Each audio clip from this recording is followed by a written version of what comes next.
May I tear a smile upon you? Farewell.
Fools!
Do bedtime crew. Hey man, listen, today I am here to talk about UFC fighters that are invited to the sleepover. Now listen, bro, the year is 2013, all right, dude, and I've got my Xbox 360. You know, I'm gonna order some fucking pizzas. I got some Doritos ready.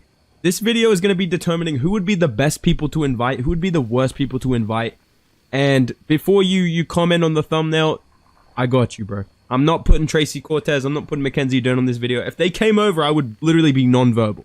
So, we're not even going to include women in this video. We're not going to lie to ourselves here, boys. I don't know how to talk to them. I'm not inviting them over. Not happening, alright? Let's get into this. I want to talk about some men. Alright, dude? Let's get into this, dude. Coming in strong. Dricus du Plessis. I'm going to put him in the B tier. I think Dricus would be, first and foremost, cracked at video games. I do get those vibes from Dricus du Plessis. But he's going in the B tier because I'm worried that, you know, it gets to like midnight, it gets to like 1 a.m. Bro's gonna be, mate, we should be playing Spin the Bottle.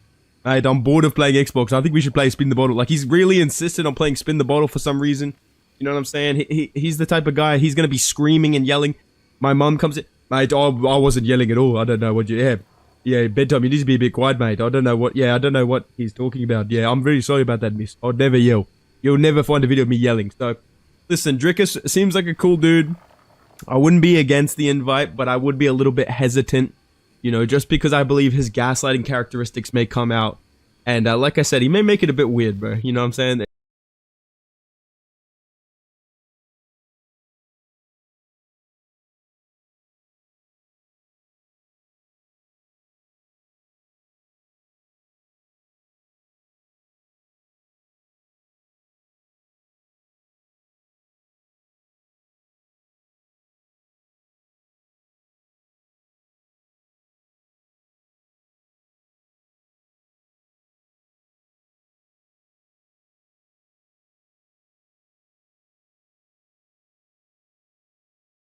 Dude, I remember like laying in bed. Like I remember I stopped believing in God, man. Like fucking, like I had fucking, yeah, it's crazy shit, dude.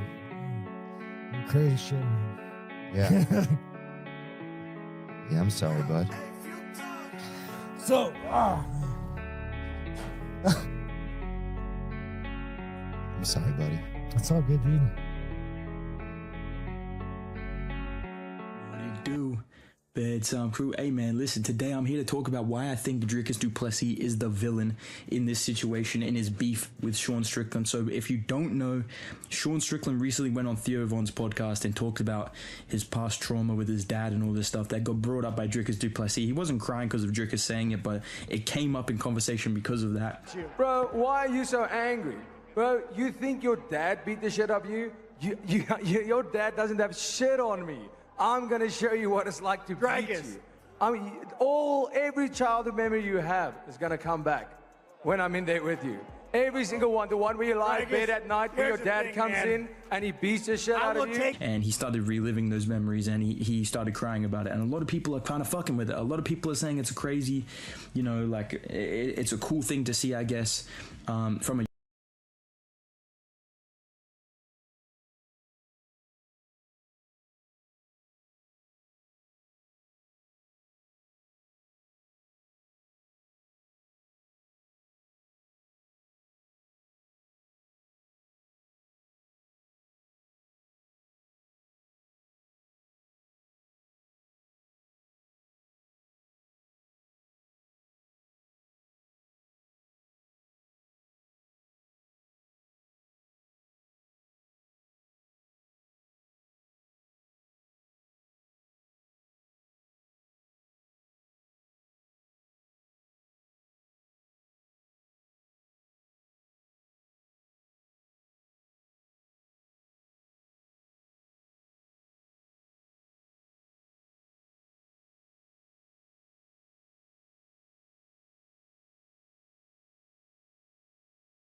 What it do?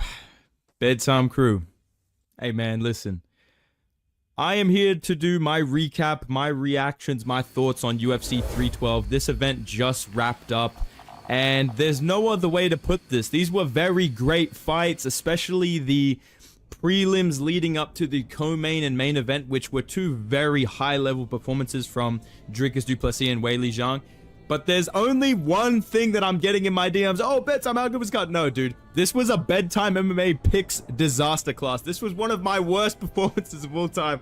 And I just want to take you guys on this journey with me as I recap these fights. I talk about what happened. I talk about how my picks were going and how I felt as a fan watching these. Let's start this off on the early prelims. Do not stop the fight, sir. That's so cool. Fucking slept Anshul Jubilee in one punch. The rage was crazy. That was a bad stoppage, I'm not gonna lie, but it was absolutely hilarious, so I'm not mad at all. I got this one correct. I'm thinking, all right, boys, we're off to a good start, dude. Then I go on, I shit you not, I believe a 6 or 7 fight incorrect streak. So Jonathan Mikalev comes out there, puts on a very good crafty performance, outstrikes Kevin Jousset with the body kicks, wins a clear decision. Looked pretty good. That was a very good performance from Mikalev. I got to give him props on that. And then Cody Steele and Zhu Rong go out there and have a fight of the year, at least a round of the year contender. The first round, they rock each other back and forth. Rong Zhu dropped him in the second round. They do the Max Holloway, Justin Gaethje sequence in round 3. Very, very exciting matchup on the prelims. I definitely would recommend. Stop being fun. Oh, yeah, dude. I'm on a 4-fight losing streak. I feel like Tai Tuivasa. We're back. You know, Jack Piper down. She this misunderstood. Nah, stopping this fight over a fucking boo-boo, dude. Like, she scraped her knee on the cage, and they're like, gotta wonder how that cut's affecting her. I swear to God, you literally don't feel a cut on your knee if you're fighting or some shit. I swear, bro. Like, I don't know. I was just kind of laughing, like, bro, are we about to have like a doctor stoppage storyline over a fucking scrape of an and doctors are bringing in a band-aid right now for Tatiana Suarez. But yeah, I don't know. Other than that, very good performance from Weili Zhang. I hope that we get to see her fight Valentina, bro. Give me that fight now. Now that it's not the main event of the UFC 312, let's do Weili versus fucking Valentina Shevchenko. Let's make that happen, man. Nobody cares about Madame Fiora. I'm gonna keep it a buck. I want to see Weili versus Valentina. Please, bro. Please give me that. All right, dude. Last thing to talk about, main event. Mate, I didn't say Dricus was going to lose. I just said Sean was going to win, bro. Totally fucking big misunderstanding. Nah, listen, dude. How do you not just give Dricus du Plessis his flowers for a masterclass performance? Sean Strickland went out there, and in round 1 and 2, I wasn't really worried about his performance. I'm thinking, okay, he's just kind of pacing himself a little bit better. He's still landing good shots. He's still landing pretty good right hands and jabs. He didn't really kick as much as I thought he would. I guess he was a bit worried about the takedown threat, but Dricus didn't shoot any takedowns except for one in the 3rd round, and Sean just got straight back up, so he just stopped worrying about it. All Dricus did was kind of fucking piece up Sean Strickland. Like, this guy fucking went out there. It's not funny anymore, man. That's what I'm gonna say about Dricus. This shit ain't a game anymore. This guy's doing some spinning shit, but he's going out there. He's kind of like picking shots a lot better. He's not really doing goofy, ridiculous shit anymore. He's kind of locked in a little bit, and he had a really good performance. I thought Sean was gaining some momentum from round 3 and going into round 4, but as soon as Dricus broke his nose with this big right hand, Sean like freaked the fuck out. Like, Sean started running away. He's like holding his nose, and from that point on, Sean Strickland did tough it out really well. I will give him some props. He toughed it out. His defense was still pretty solid, but he just couldn't throw anything. Like, they told him to stand and bang, and you got to get a finish in round 5. And I'm not a delusional person, okay? In round 5, going into in between rounds, and they're going, Sean, you got to finish him, Bubba. Sean, you got to get that finish, Bubba. I'm going, well, that's just not going to fucking happen, dude. The only way Sean would win this fight is by fucking decision. So going into that 5th round, I'm like, well, we're fucking done here, bro. Soon as that right hand landed and broke his nose, I'm like, all right, there goes my picks, bro. I just fired up recording the video, bro. I didn't even worry about watching the rest of the fight. I knew it was going to be Dricus by decision. But yeah, very good performance from Dricus du Plessis. Great use of the body kicks. His boxing looked a lot better than previous fights. He has made some improvements there. I thought he would wrestle a little bit more, but we still don't really know what it's going to look like when he fights Hamza. I'm glad that that's next. I do want to see Dricus versus Hamza. Like, I think that's way more competitive than Sean versus Hamza. So I am glad in some case that Dricus won this so that we can get DDP versus Hamza. But all I'll say is, bro, why are you calling out Pereira, bro? Nobody wants to see that shit. Not a soul wants to see that. Don't give Pereira any fucking ideas, bro. He's already in there in between rounds, clip from, Shoma. Shut the fuck up, man. Cross that off the bingo, dude. But yeah, I'm excited to see Drickus versus Hamzat. That's a very exciting fight. It's very fucking interesting. They both have plot armor, so I don't know who I'd pick in that, man. I don't know. But last thing I'll say in terms of my recap, my predictions, I've pulled off a fucking anomaly here. Like, my predictions on this card, there's no two ways about it. This was a disaster class. This was an absolute... Bro, you think your dad beat the shit out of you? For you forever, I swear to God.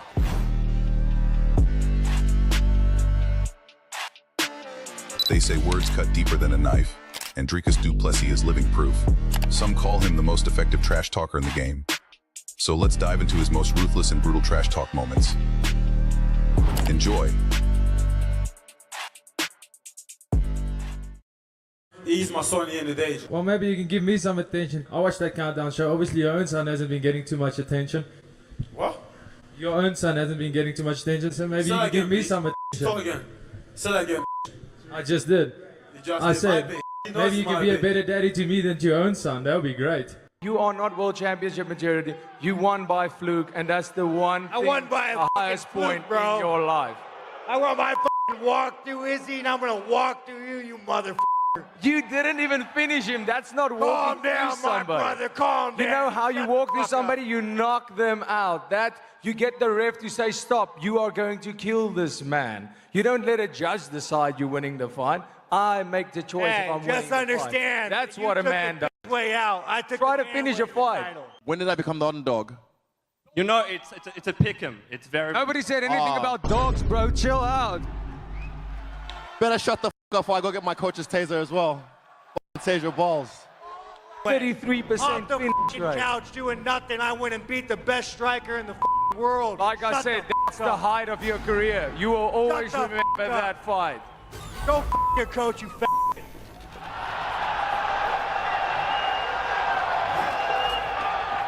Why are you looking so sad now, Sean? Why are you looking so sad? Question for Sean Strickland. Sean, Kobe Covington has described... Do you think, I mean, a fight with him, the last two, the build-ups have been, pretty personal, got fairly heated. It seems like you've kind of come out on the winning end of the talk. Are you anticipating going through another fight like that where it could get pretty nasty in the lead-up? I don't know. I mean, does he want to cry again? He said he's going to walk through me, and I'm glad that you won't finish me. You won't even get close. I don't got to worry about finishing. Your coach will finish you in the back like you're used to. Bro, why are you so angry? Bro, you think your dad beat the shit out of you? Your dad doesn't have shit on me. I'm gonna show you what it's like to beat you. Every childhood memory you have is gonna come back when I'm in there with you. Every single one. The one where you lie in bed at night, where your dad comes in and he beats the shit out of you. I will take your soul. You understand me? You yeah, you laugh. You. Yeah, I got a nerve. I see I hit a nerve there. Yeah, you did hit a nerve, you bitch. Go ice your ankle, you coward. Oh, man. Alex Pereira posted that he wants to drop back down to middleweight too. What do you want next for your career? I honestly don't think Alex Pereira should drop down to 185. I saw we saw Izzy stiff that man in the first round. If Izzy puts you, stiffens you like that, you do not want to be in there with me. Especially not when you're going to come in there with the excuses, no, I cut too much weight. That's going to happen. Everybody's going to say that. So stay at 205, fight your fight against the number 7 ranked guy. Oh, number 8. Okay, cool. Well, I mean, fight your fight there and enjoy it. If Strickland's the next fight, but people want to see that fight. So let me handle my business, you handle your business. You don't have to cut the weight so you have some sort of excuse. I'll come up after the Strickland fight. I'll come up to 205 and we'll sort it out there. All of you booing right now. Go, 1, 2, 3, go. I can't wait to turn those into cheers once again. Did you see what Izzy posted on Twitter today? I'll pull it up. Oh, wow. Israel Adesanya. Okay, he says, good morning everyone except DDP. So you're telling me you're the real African champion, and then he kind of points at your crotch. Oh, wow, okay, well, woof, woof. I guess we'll leave it at that, brother. I guess we'll leave it at that. What a weird thing to do. Jeez, what? I don't understand, maybe. Was he talking about size? So you're telling me you're the real African champion? That's, and take it as you may, I guess. Yeah, I mean, yeah, take it as you may. Can I just say, Israel, stop searching for my Willie on the internet. It's weird. It's very freaking weird, man. Come on. Damn, Canada, your boos suck way worse than Vegas boos, I have to tell you that. You have to get a lot louder than that. Yeah. Let's go. Let's go. Yes, there we go. Now you can almost compete. Now you can almost compete. Alex Pereira was in Sean's corner tonight. Did you notice him there? No. I didn't notice him at all until I saw him in the cage after the fight. And, yeah, well, whatever. Are you a little surprised that he would jump in there and do that? Yeah, no, I'm not. I mean, take all the help you can get, man. Well, like I said, on a personal note, hey, okay, I know what this is about. You want to boo the Springboks, not me. It's they who whipped your ass. It wasn't me. Chill out, guys. It wasn't because of weight you didn't want to fight. It's because you were scared to fight me. That's why. This guy's nothing. I mean, the first shot I land, you'll go down.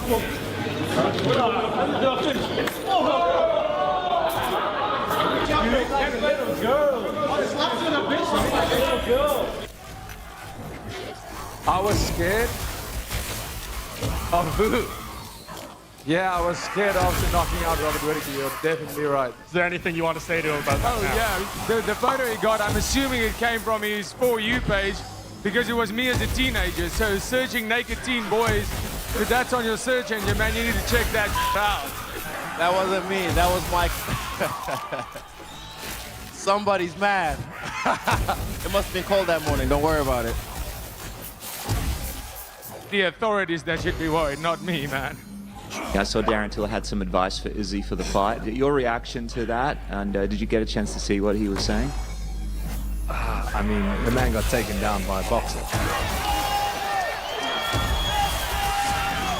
Maybe, maybe try and, practice what you preach, man.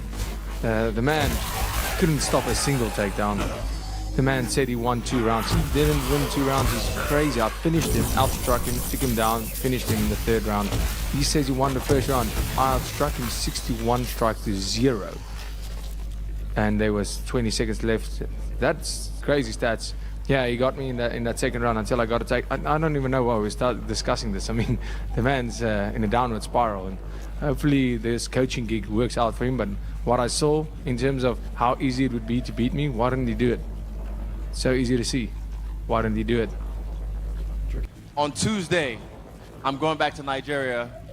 I think Friday, I'm going to South Africa. And then the next week, I'm going back to New Zealand. Are you taking the servants with you when you're going back? Are you taking the servants with you if you're going back? What the f*** are you even on about? My God. It's obviously a see and tell. We can see that. What do you mean? You're saying that I made it about... Bro, shut the f*** up. You don't even know anything about my story. You have no idea who the f*** I am. I care about your story. I don't care about your story. Listen, my father and myself had to wake up at 4 a.m. and clean the banks while my mom studies to be a nurse. You don't know my story. Don't speak of my story if you don't know my story. I don't care. I will show you who you are Sunday. So right now, shut the f*** up. I can't wait. Back by unless you see.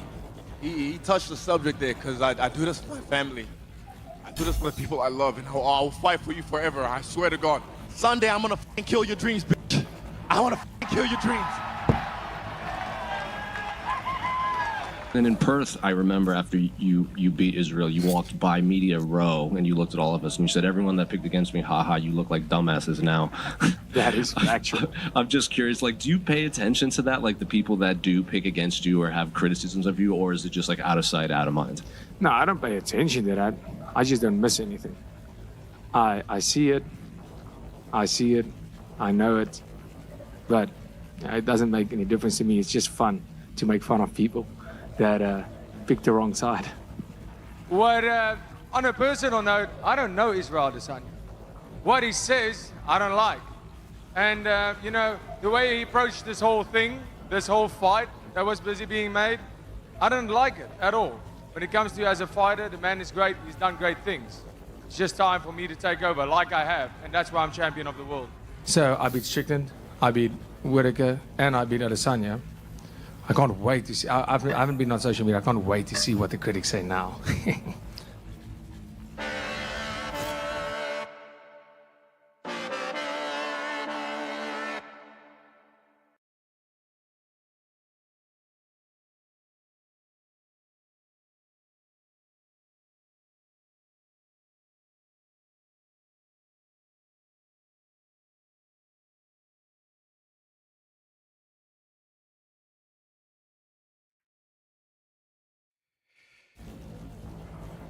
Job with the filter, you can't figure out the idols.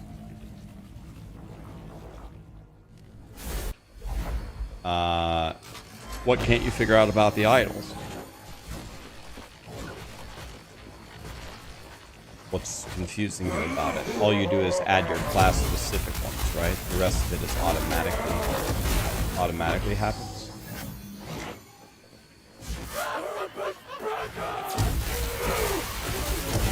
How do you know when to make a transition from the Sentinel leveling build into Void Knight when you're collecting Paladin items through the filter and not Void Knight items?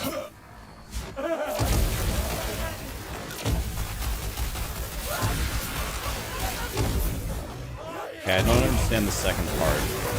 Do you mean you're just getting unlucky and you're only finding Paladin items? Or do you mean, how am I gonna switch to Void Knight? Or, if you know that you're gonna switch to a Void Knight, you should punch it into your filter. If you're asking me specifically, if I'm planning on making a Void Knight, why didn't I put Void Knight stuff already in my filter? I honestly probably should. I honestly probably should, but I'm not too worried about it, and the reason why I'm not worried about it is I'm going to be so powerful by that time that I should be able to farm it on my Void Knight quite easily. But I probably still should be looking at least for weapons. I should be looking for this weapons at least.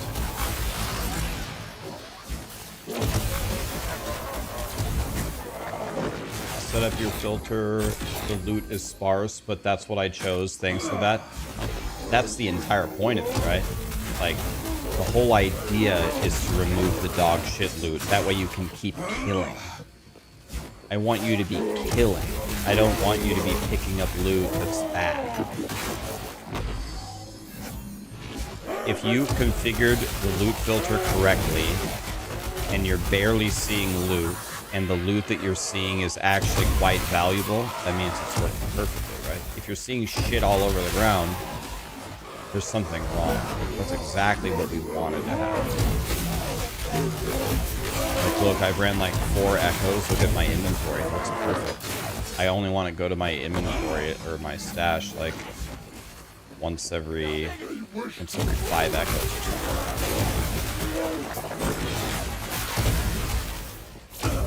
Need to be picky here. Ain't got no time.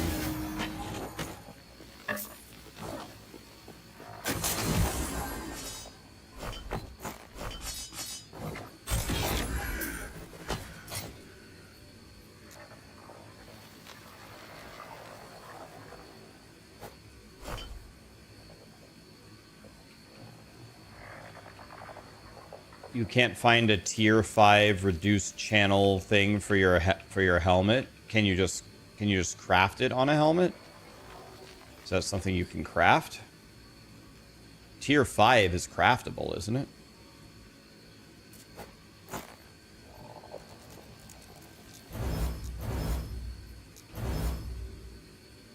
Is there an egg down here that I saw? Yeah.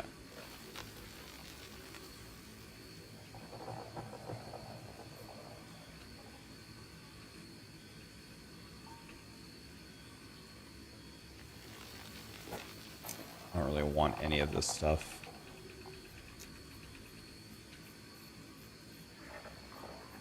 I don't think I even want that, to be honest. Oh my god. Oh my god.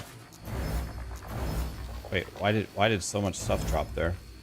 So I go into my dump tab, I just right click everything, just vomit it all in there.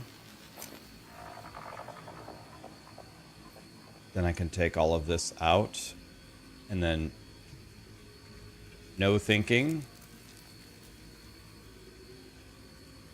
Just shatter it all.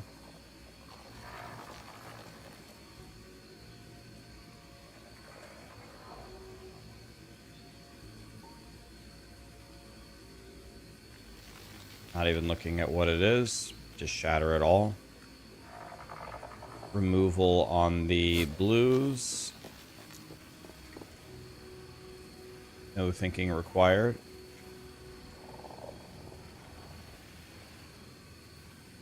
No thinking required. Look how many exalts dropped. Look how many things it's hiding. God, you love to see it, man. If we go 5 of those, I don't even know what to do now.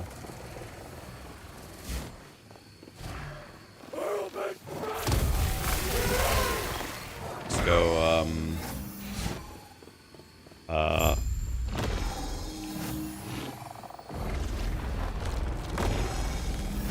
let's go.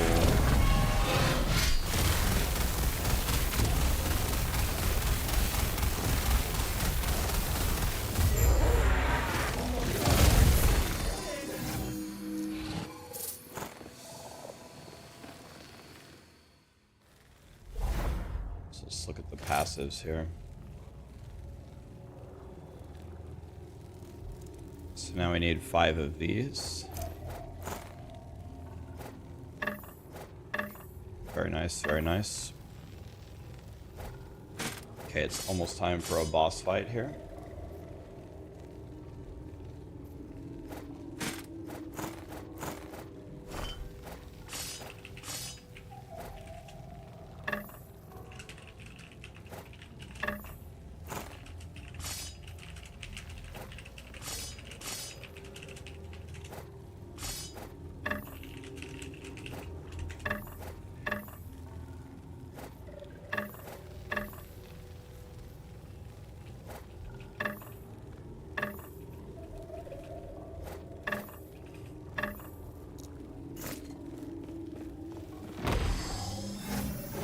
One thing I would like to see added is if I go to the forge in town, I can mass shatter like the UI for the set items, but for non-set items. Yeah, you want to know what, honestly?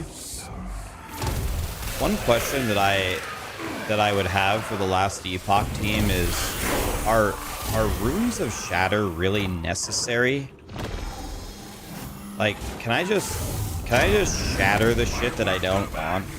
Is that a thing? Can I just take a hammer and smash it? Do I really need a currency to smash? Like, would that break the game if I could just hit it with a hammer?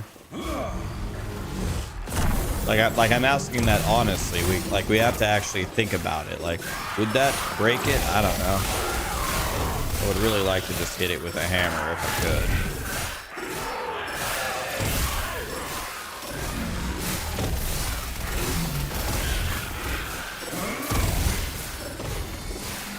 Can I just hit it with a hammer? Is that a thing?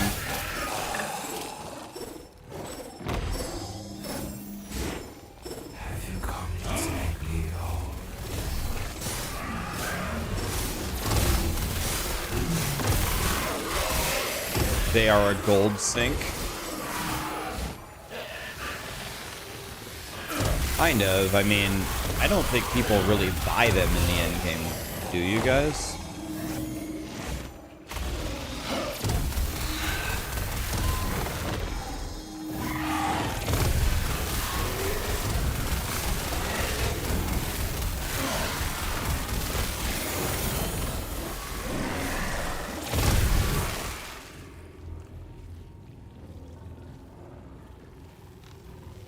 I mean, you get quite a few of them just by farming. Oh, I have to fight Lagan? Okay, boys, it was nice knowing you.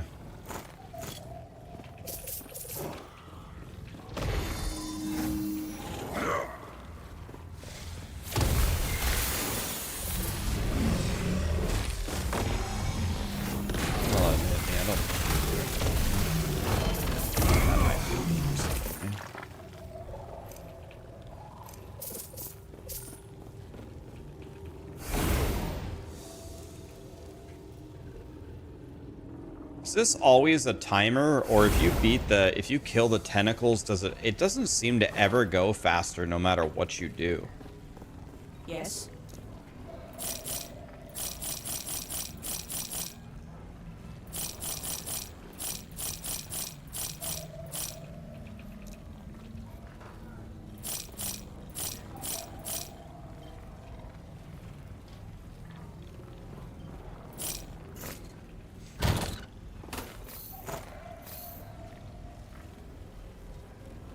Yes.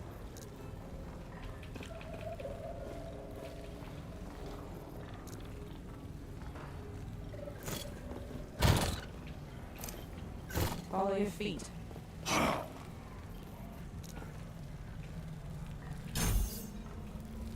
there. Want to try your Bro, shit on. Health regen, health and health regen, ward per second, cold damage.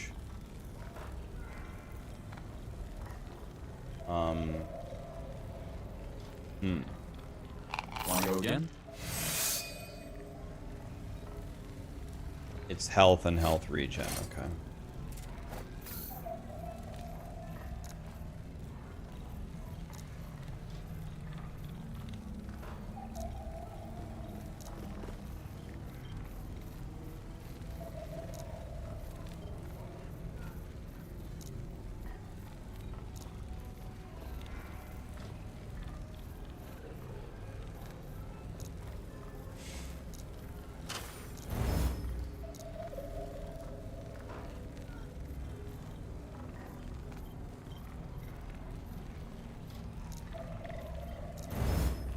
Okay, well, that guy got shit on.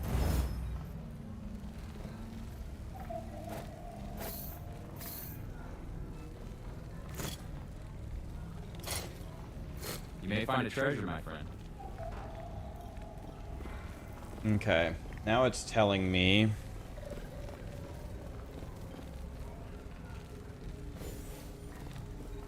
Interested in another try? Can I fight Jim Bob now here and pump up the,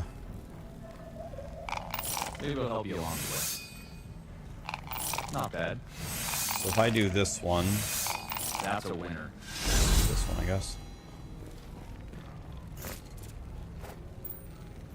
Oh. This one.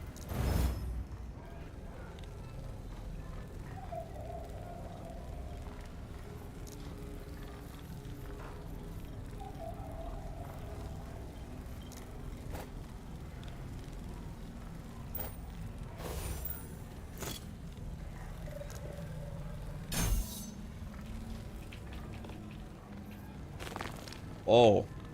What's that? Up that. Can I just tank this? Yes. Yep. Okay.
dangerous man. boxeando. I've got a riddle for you. He is an undefeated fighter. He is 27 years of age. Stand up and do something. Humble me. A cocky European featherweight comes into the UFC. There are levels. There are levels, then there is me. He destroys every man in his way. Topuria is a monster, bro. Topuria is a nightmare. Extremely dangerous man. Boxeando soy muy peligroso, tirando soy peligroso, en el suelo soy peligroso. Soy peligroso. And he calls his shot against the greatest featherweight champion of his era. He will not be able even to touch me. I see myself knock him out. I will finish him. You see how he came dressed? Just came ready for the retirement. Extremely confident. His confidence borders on cockiness. It's my destiny. I was born as a UFC world champion. He looks like a bad guy. He looks like a villain in a movie. Now, who does that remind you of? Surprise, surprise, motherfucker! The king is back! He's putting it out there, no different than Conor back in the day. I'm gonna KO you inside one round. They're all dressed like me. They're all trying to talk like me. They're all trying to be me. Many believe El Matador to be the second coming of the Notorious, and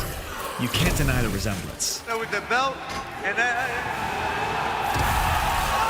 But there's one key difference between them that you'll understand very deeply. Mi objetivo es ser el mejor, ser el campeón de la UFC. My dream is to be world champion, world lightweight champion in the UFC, have more money than I know what to deal with. Y ese es mi objetivo hasta el día de hoy y los días que me quedan. It will happen, and I'll let you know when it happens. It will be, guaranteed. It's July 11th, 2015, and 18-2 Conor McGregor just had the performance of his life, knocking out Chad Mendes to become the interim UFC featherweight champion. I just want to thank everybody that's been with me and the Irish people that support me. This guy came from nothing, and now he's a world champion in 5 UFC fights, 20 fights overall. Now you might ask me, how many fights did Topuria have in 2015? 5? 10? Try his pro debut. Ilya was just 18 years old in 2015, but despite that, he was very talented. ¿Y la primera pelea qué? ¿Nervios? Súper nervioso, como que no quería ni subir, dudaba, yo decía, ¿qué coño hago aquí? ¿Por qué no he estudiado? ¿Por qué no le hice caso a mis padres? Topuria took down an aggressive opponent, mounted him, took his back, crucified him, grounded, pounded him, and ultimately finished him with a reverse triangle. Hold on, I have a note here to explain things in simpler terms. Yep, just as I thought. He's f***ing legit. Despite how nervous fighting made Topuria, he took another fight 1 month later, and it looked very similar. Mi base, mi fortaleza es el suelo y el wrestling. Te puedo deslocarte el brazo, romperte la pierna, el cuello. O sea, para mí no es nada. Topuria rear naked choked his opponent in 63 seconds. No me hacen falta los jueces a comerse un bocata cuando yo peleo. This 18-year-old was very, very good, which begged the question, why was he so talented? Cuando yo tenía más o menos 4 años y mi hermano 5 nos llevó en Alemania a clases de judo. Luego cuando fuimos a Georgia nos llevó a clases de Kyokushinkai. En Georgia pues conocimos la lucha grecorromana, que fue por donde hemos empezado todo mi hermano y yo. And finally when we moved to Spain we started with BJJ. So 4 different martial arts in 3 different countries. Ilya's origin story is very complex, but the road to greatness often is. Your story is very interesting. You were born in Germany. Your parents are of Georgian descent. Viví hasta los 6 años en Alemania. No tengo muchos recuerdos porque ya sabes, 6 años. After 6 years in Germany, Ilya's family moved to their native Georgia. El de un día a otro, venga, vamos a luchar. We started training with Greco-Roman wrestling. Yo competía en Georgia a nivel nacional bien en la lucha grecorromana. Siempre quería encontrar hacer algo a lo que le pudiera dedicar mis ganas. Al principio el objetivo era convertirnos en campeones olímpicos. My dream always was to become a Olympic champion, right? Ilya fell absolutely in love with training around the same time that his family had to separate. Cuando tenía 8 años mis padres pues decidieron venirse a España y pues para un niño de 8 años era duro, ¿no? Vivir sin sus padres, pues hasta los 15 años vivía sin ellos. For 7 years, Topuria grew up and wrestled with just his older brother in Georgia until he was able to rejoin his family in Spain. ¿De qué dijiste que tenías que edad? 15 años. Queríamos como seguir practicando el mismo deporte, pero no habían gimnasios de la lucha grecorromana. Y por casualidades de la vida nos hemos encontrado con el gimnasio donde entrenamos hasta el día de hoy, que es el Climen Club. I was competing in all the competitions and national competitions. Desde los 15 años, cuando fui al gimnasio, me metí adentro y se me pasaban las horas sin darme cuenta porque era feliz haciendo lo que estaba haciendo. Hiciste muchas amateur, ¿no? ¿O sí? Hice 3.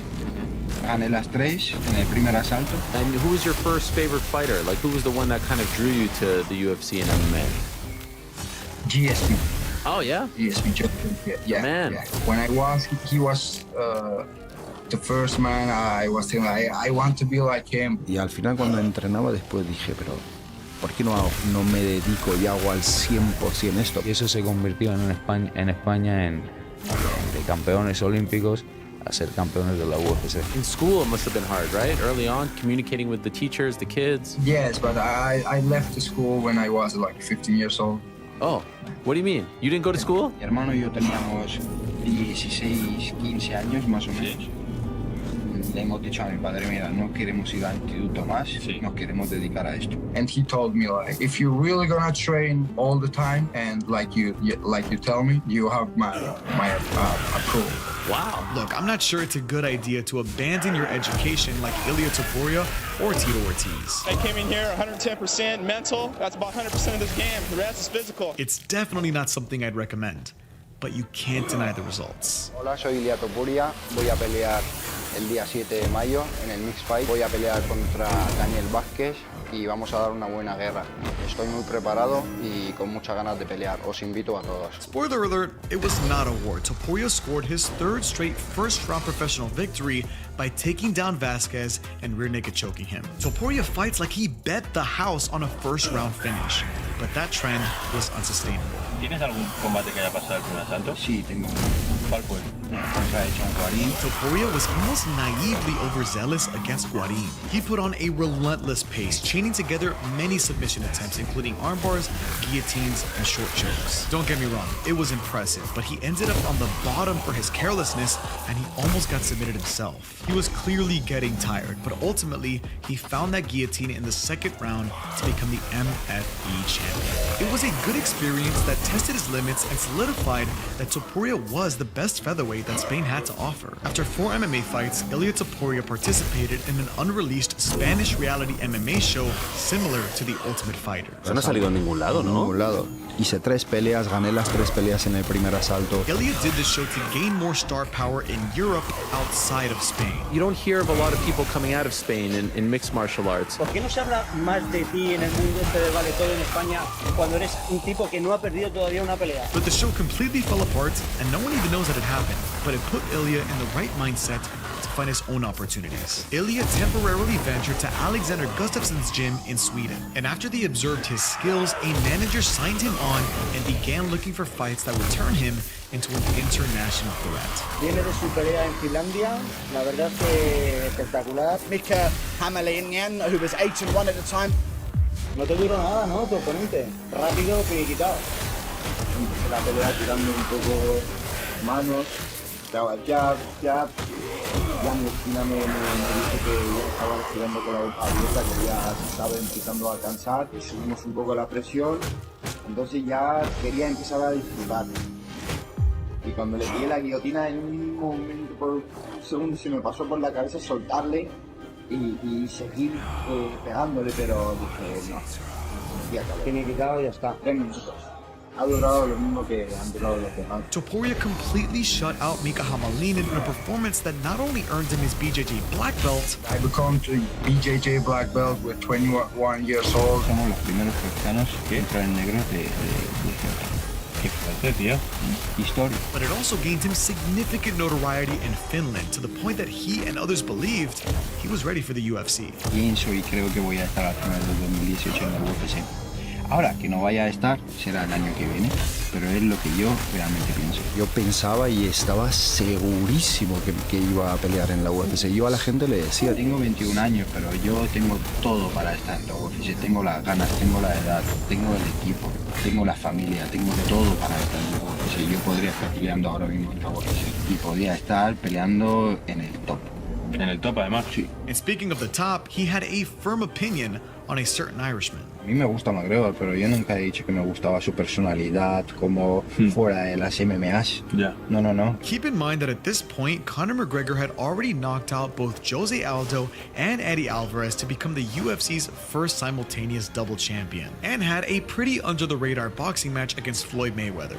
You might have missed it. Ilya was light years away from Conor's achievements, but he was heading in the right direction because 2 months after his last fight, he was invited to Cage Warriors to compete for the vacant Bantamweight Championship. I tried to fight in bantamweights. I make that mistake, but never again. Never again. Ilya says that because he couldn't make the weight and was ineligible to win the belt. Most people would take that as added pressure and be terrified on the biggest stage they've ever been on. Toda la arena ahí, pero gritando y tienes que salir delante de miles de personas. Y te pones nervioso, ¿sabes lo que te digo? Imagínate meterte a pelear con un tío que se ha preparado durante meses y ha estudiado todas tus debilidades y tienes que meterte a pelear y todo el mundo espera lo mejor de ti. Es como que te ven como algo invencible. Te tienes que preparar mentalmente súper fuerte. El miedo es una ilusión. El miedo es mi mejor amigo, es lo que me ayuda a alcanzar el mayor potencial que duerme dentro de mí.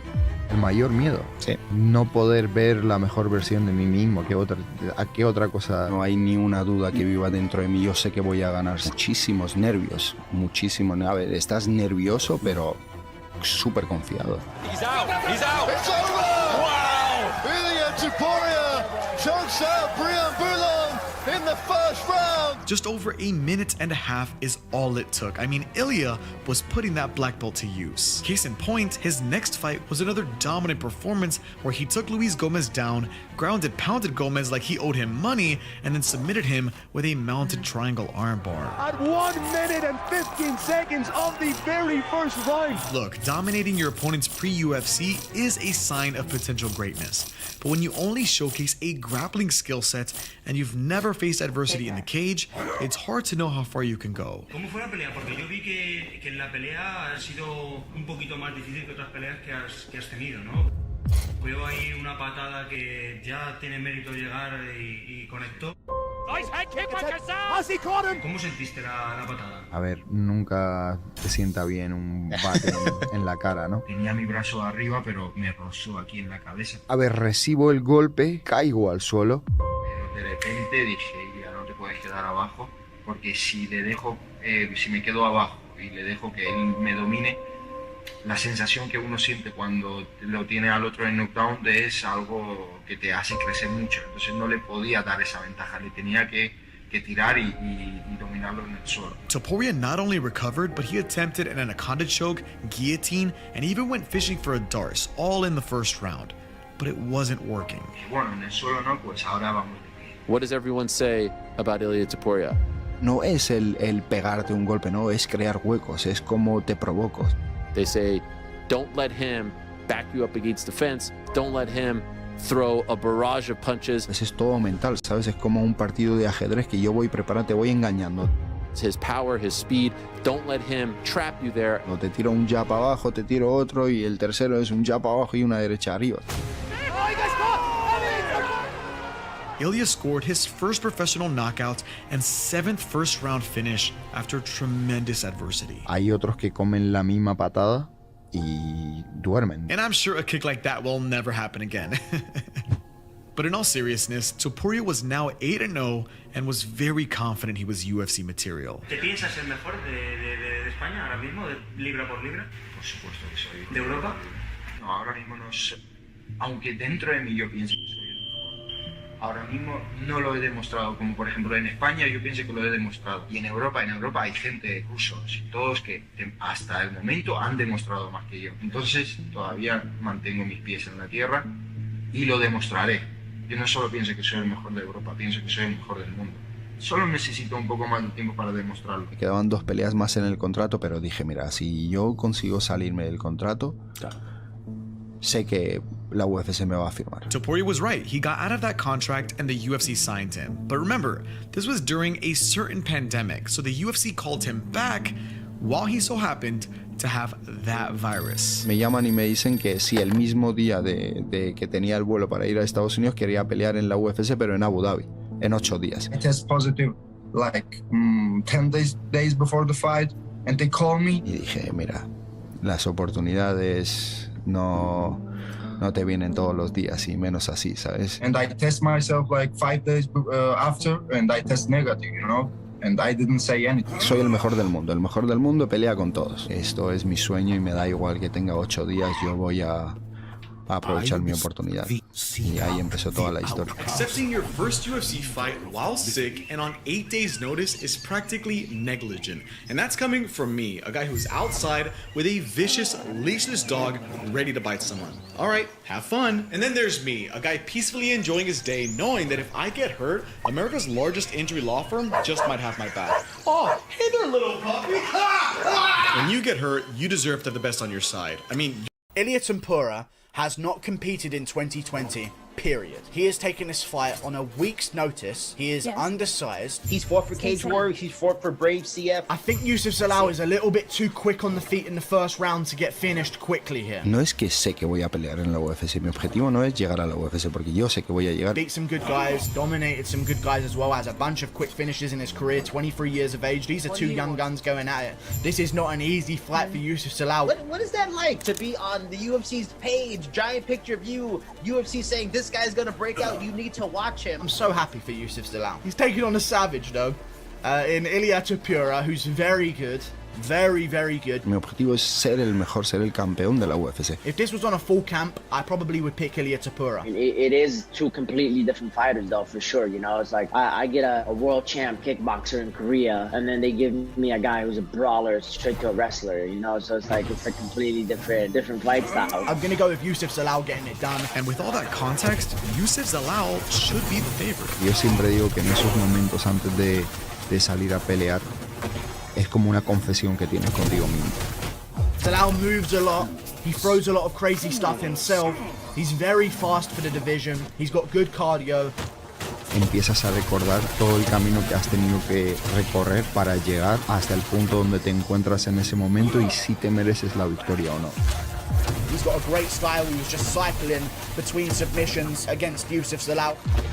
Me sorprendió al nivel de aguante porque le tiré, no sé, 8 sumisiones o algo así y la verdad que resistió mucho.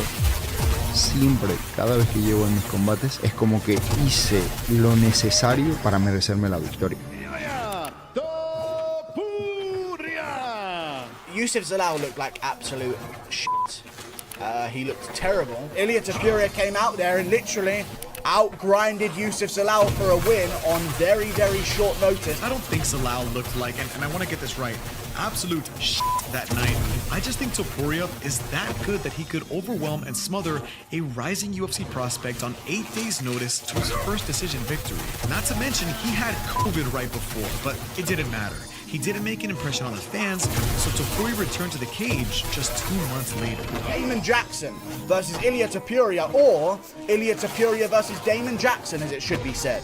Great matchup. Ilia Topuria, 9-0, but not just a normal 9-0 guy coming to the UFC because he's fought good opponents on his way up. I feel like on a full camp now, we're going to see the real potential of Ilia Topuria. And if you can beat a guy like Yusuf Zalal, who was on a win streak in the UFC at the time, you're definitely going to beat Damon Jackson. So I'll be going with Ilia Topuria by unanimous decision. MMA Guru, I don't normally challenge the opinions of the disabled, but 2 wrong picks in a row, it's a darn shame. You showed some great power in your hands as well. Do you feel you're one of the strongest, most powerful punchers in that division? I haven't seen body shots like that in a very long time, especially not in the featherweight division. I like the Canelo style, the body shots.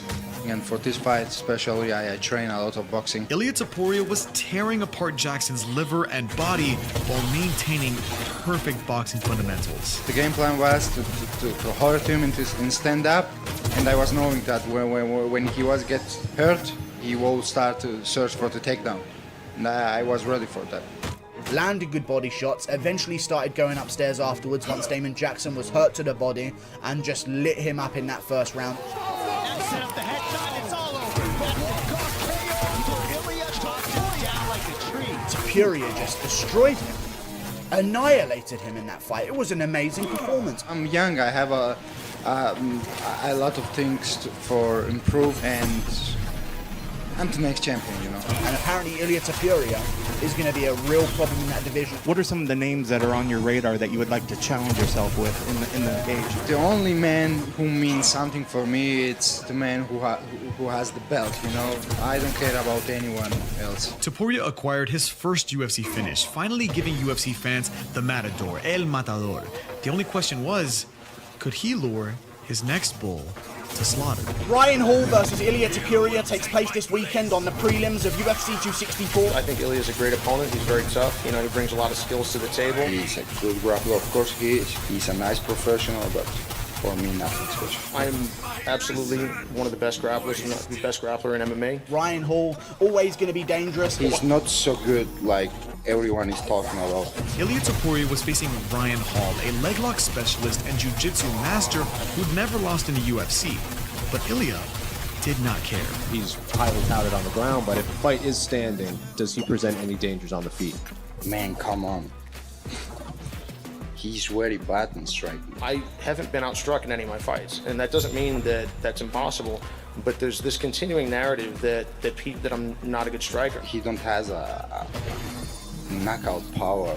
He's just like a shitty kicks and nothing else. I don't see a universe where Topuria doesn't just walk him down and batter him in that first round. He has a very rare style, but where I grow up in the gym, we have like close to 30 black belts, and I have a lot of guys there who has a very similar style to him. So for me, his style is very familiar. I'm gonna fight with everything that I can. I will play with all my skills on Saturday. I'll give it everything I got. Well, I believe Ilya Topuria is gonna go out there and get a brutal first round KO over Ryan Hall. There was no doubt this was a very interesting matchup on paper, but early on, it was fairly strange. Ryan Hall danced around the cage, hitting Topuria with rangy kicks. And fairly quickly, Hall started spamming his usual Imanari rolls to enter the legs. But Topuria was very patient and controlled the grappling exchanges because of his brother. Cuando entré en el combate de Ryan Hall y él empezó a hacer todos los movimientos que nosotros sabíamos que iba a hacer, él me los hacía con una velocidad, pero 10 veces más que el mismo Ryan Hall. Estaba acostumbrado y había entrenado con un tío que era mejor que él haciéndolo, entonces era imposible que me ganara. Like a bull to a cape, Ryan Hall eventually charged at Ilya Topuria with a reckless spinning kick, and that was the end. Big hammer fist by Topuria. There it is.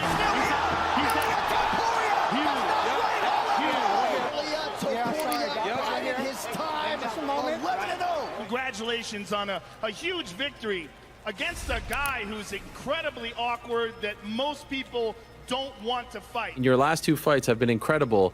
You're on some kind of roll. People, like I said, very excited about you, think that you will be a future contender, potential champion at 145. When they offered me a fight, I said, yes, I'm gonna fight this guy and I'm gonna knock him out in the first round. Well, this is a huge test for you, sir, and a tremendous result. And you're one of the most exciting guys in the division. Congratulations on a spectacular fight. Ilya's stock went through the roof that night, coincidentally on the same night that Conor McGregor hit the lowest of lows opposite Dustin Poirier. Your wife is in me DMs, hey baby, hit me back up, I'll chat to you later on. Destiny seemed on track for Topuria, but unfortunately, he was inactive for 8 months with 2 canceled bouts in early 2022 due to pullouts and weight cut issues. And so the UFC told him, if you want to fight soon, it might have to be one weight class up. Yo dije, bueno, pues si es así, pues darme una pelea en 70. Topuria accepted a short notice lightweight bout against Jai Herbert, who's 5 inches taller with an 8-inch reach advantage. Y me han traído un caballo los cabrones. Tough matchup, an undefeated fighter. Ilya Topuria's got a huge reputation behind him as well. With this Ilya fight, you know, he's got good, decent boxing. He's very good on the ground. The guy is good, you know what I mean? He's very, you got to be aware of him on the ground. He's got good submission skills. I expect him to come out, try and trade, and then shoot for a double leg. Me getting the win over him, giving me a big achievement, I suppose. You can expect from me coming out there and just throwing hands. You never know, I might shoot a double leg or something. You never know. I'm going to surprise you Saturday night. Topuria had a very game and dangerous opponent ahead of him, but during fight week, Topuria had his eyes on another fighter. I threw the bottle to his face. He threw it back to me. I slipped and I gave him a proper right hand. He wanted to come at me and try and act hard, and he got put in his place, lad. I was stood there on my own, and there was about 6 of them. and he done nothing. Ilia Topuria got into a hotel scuffle with rising UK prospect Paddy the Baddy Pimblett. He wanted to do something, he would have come round the table and tried to have a fight with me, but he didn't. He stood on the other side of the table because he knows what's good for him. He's walking in with security right now in the auto because he's scared. He shit on his pants. This all occurred because of Paddy's tweets that offended Topuria's Georgian heritage. If he gets the win, I really want to fight with him. Even if he didn't get the win, I want to fight him because of my people, because of me, you know. I want to take his head off. What do you make of when you heard your opponent kind of getting into it with Paddy on fight week? He's a no one. He used my name for followers and to gain some publicity. They can waste their energy doing what they want to do. I'm just out here chilling me, ready for Saturday. If Ilia was a little more focused on Herbert, the fight might have gone a little differently. You know, this guy with this big reputation couldn't get past your jab. You're piecing him up in there. I was surprised that in the first round he was really fast, good movements. Looking great, he couldn't do anything. For the whole first round, it was all Jai Herbert. I was a stand-up, he threw me a kick from nowhere, you know. And I put on a good performance and I was winning the fight. No me esperaba la patada, lo recibí, pero no perdí el conocimiento en ningún momento. Like you say, that was all, it was just all going my way. You know, I was doing everything I was meant to be doing right. Fue que pude reaccionar rápido.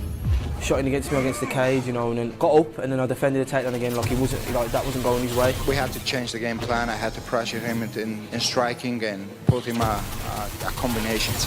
That's his favourite position. He gets you back to the cage, and I've been 3-4 beatboxing in KO. Like when he gets you against the cage. I finally put him to sleep. He just come over the top of a shot and caught me on.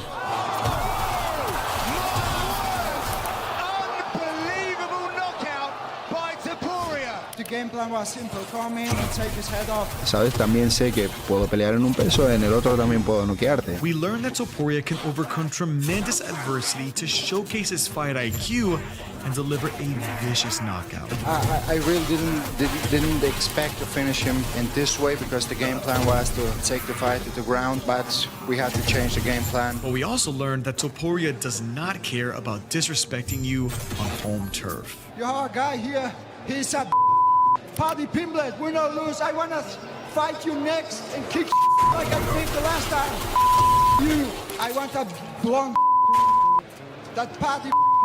Do you think Paddy will fight you in the future? Paddy? Everyone on Earth knew who Topuria was after that knockout. Well, everyone on the flat Earth. The Earth is flat. We live in a dome. There is no gravity. Is this a fight in particular that you kind of wanted? Did you have your eye on Bryce Mitchell? Satan has come up with this lie, the lie of evolution, the lie of the Big Bang, the lie of the spherical Earth. Two undefeated guys. I mean, how good do you think Bryce is? I mean, is he as good as that undefeated record suggests? This is, in my opinion, the second highest level fight on the card. Topuria would finally face a top 10 opponent via an undefeated Bryce Mitchell, providing him with a clear path into the featherweight elite. I think that I can beat anyone in the featherweight division. It's enough to me beat anyone from the into division one round. Yeah, he's undefeated for a reason. I'm undefeated for a reason too. When I get a whole camp, there is no man that can stop me. I think he's way more dangerous than Bryce Mitchell, and I think all of the time that they're on the feet is going to be problems for Bryce Mitchell. Predict I'm going to win. I've already proven Ilia wrong. If Topuria is able to keep this one on the feet, then where does Bryce Mitchell's striking look? You know what I mean? That's my concern for him. He's got grappling skills. It's really good, but mine's is even better. Ilia said I'm a coward. Does a coward show up prepared to die? No. He's don't going to be able to take me down, and I'm going to strike with him because I'm way better than him in the striking. As I remember making a note of this for his debut, he either subs you in the first round or he stops you in the second generally. I'm going to put his lights out on Saturday night. The battle really in this fight is Bryce Mitchell trying to get the fight to the floor and Topuria wanting to keep it on the feet because he can punch. I know what's going to happen. I know that I'm going to put him to sleep. And I think he already knows it too. And I'm leaning 51, 55-ish % in favor of Ilia Topuria here. I know that I'm gonna get that win, but I wanna make him look easy. This is my goal. My goal is to shine inside that cage. I'll go Topuria as well. I'm proper on the fence about this one. While everyone made predictions, Topuria was cutting weight, and we learned he has a very unique method of doing so. Is it true that when you get close to your weight cut that you drink a little bit of wine to help finish the weight cut out? Completely true. You drink wine Yeah. whilst you cut weight. Yeah. El viernes es el pesaje, ¿no? Sí. El jueves yo tomo mi vino. I'm like, this guy's my fucking hero. Everyone knows that when you are cutting weight, it's a little bit difficult to go to sleep to the bed, and at the same time, it helps me for the dehydration. Do you not get buzzed? I get very buzzed. Very buzzed. We don't think about the fighting, we just celebrate. Yeah. And I go to sleep like a baby. I wake up at the next morning with 2 pounds less because of the dehydration. And it seems that alcohol also puts Topuria in a trolling mood because his trash talk at the face-offs really threw off Bryce. Digo, has venido hecho un príncipe. Digo, qué guapo que estás. Y él mirándome todo serio, ¿tá? Y yo dije, ¿qué te pasa? ¿Qué te pasa, loco? And if that wasn't enough going on, Topuria once again got into it with Paddy Pimblett at the press conference. When I saw him last time, he got a hand sanitizer bottle bounced off his foot. I don't understand you anything. Back at the flouty, mouthy, like what? Hand sanitizer, you. Oh, question for Bryce Mitchell in the back. Do you think Illy's making a mistake focusing on Paddy when he has you standing across him in the octagon? Are you talking English? What you did? What you Is that did, English? Man? Yeah, of course I do. Speak English for the people. Shut up. F you in English y que te f***en en español. I don't care what he focuses on, brother. I really don't.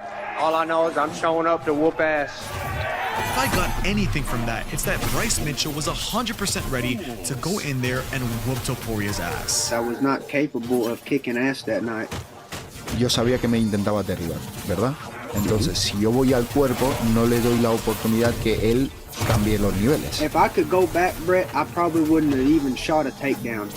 What's that? He take me down, he hold me down for 1 minute, I think. I was nothing that he will be able to take me down. Me consigue tirar al suelo, yo voy a estar súper tranquilo, no voy a desgastar mi fuerza porque yo realmente podía luchar ahí y levantarme de pie. I was capable of taking an ass kicking. I did do that pretty well. Y Bryce Mitchell fue eso. Arriba, tocarle poco a poco en el cuerpo. That guy is good. He's very good. I knew that I was way better than him in the striking, even in the ground. I was tired immediately when the fight started. I mean, within the first couple minutes, I was tired. En el segundo asalto ya estaba perdido. He get tired, and I know that I couldn't do with him whatever I wanted, you know. That's why I take him down, and I submit.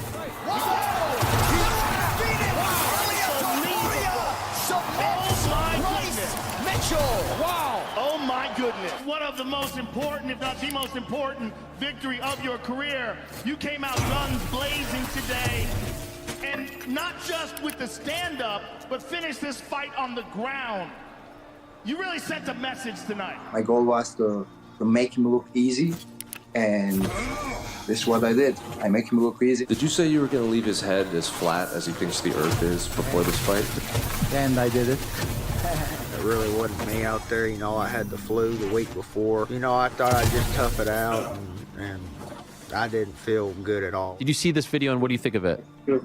Excuses like everyone is making when they hear my name. 2023, I wouldn't love to fight for the title directly because I know that I'm the best in the world and that I'm the #1 guy. In 1 year, I go with the world champion, the biggest name in MMA without any doubt. In 1 year? 1 year, you're the champ. In 1 year. That was a wildly impressive performance by Topuria, but Bryce wasn't ranked high enough to justify a title shot. But the #5 guy in the world who just fought for an interim title, that ought to do it. Josh Emmett, you know, obviously he's a very tough opponent, but I think you kind of know what to expect, right? Big left hook, strong striking. What does a perfect night at the office look like for you? Yeah, perfect night would be landing that first overhand right, going home with 3 checks. I just have to be worried about his hooks, nothing else. He got that powerful right hand and left hand, but that's all he got. I absolutely can see a world where Josh Emmett just throws a fastball between the eyes of Ilya, and Josh Emmett smells blood and runs in and TKOs him. I couldn't care less about his wrestling or beating or ground game. Even his boxing. He's a talented kid. He's an up-and-comer, really well-rounded, but I think it's a great matchup stylistically for me. He had to be worried about my boxing, my wrestling, my grappling. about everything. Every so often, you know, the UFC puts on an event where they're clearly trying to show this is our next fighter that can fight for the title, right? And it feels like this Saturday is based around you and potentially being the next guy for Alex. In the UFC rankings, Ilya is at 9, and if he beats Josh Emmett, he's probably going to jump up to 5 or 6. I don't know if he's going to get a title shot. I'm the next guy in the line. Who deserves more than me? Fight for a title. No one else. You're an undefeated fighter. Is there any pressure on you? Man, I didn't feel any pressure for that. Can't wait to get this win on Saturday night and face next to Volkanovski. In the moment, you'd think Topuria was looking past Josh Emmett at Volkanovski, but we just didn't realize what he was going to do to Emmett. Did he hurt you at any point in the fight? No. DC was calling it a masterclass. Do you feel that was a masterclass? I was expecting to knock him out in the first round, but the guy is really, really tough. He's scary. What he did to Josh Emmett, I was like, nasty. Oh, man. He's nasty. It will be a masterclass if I would finish him in the first round.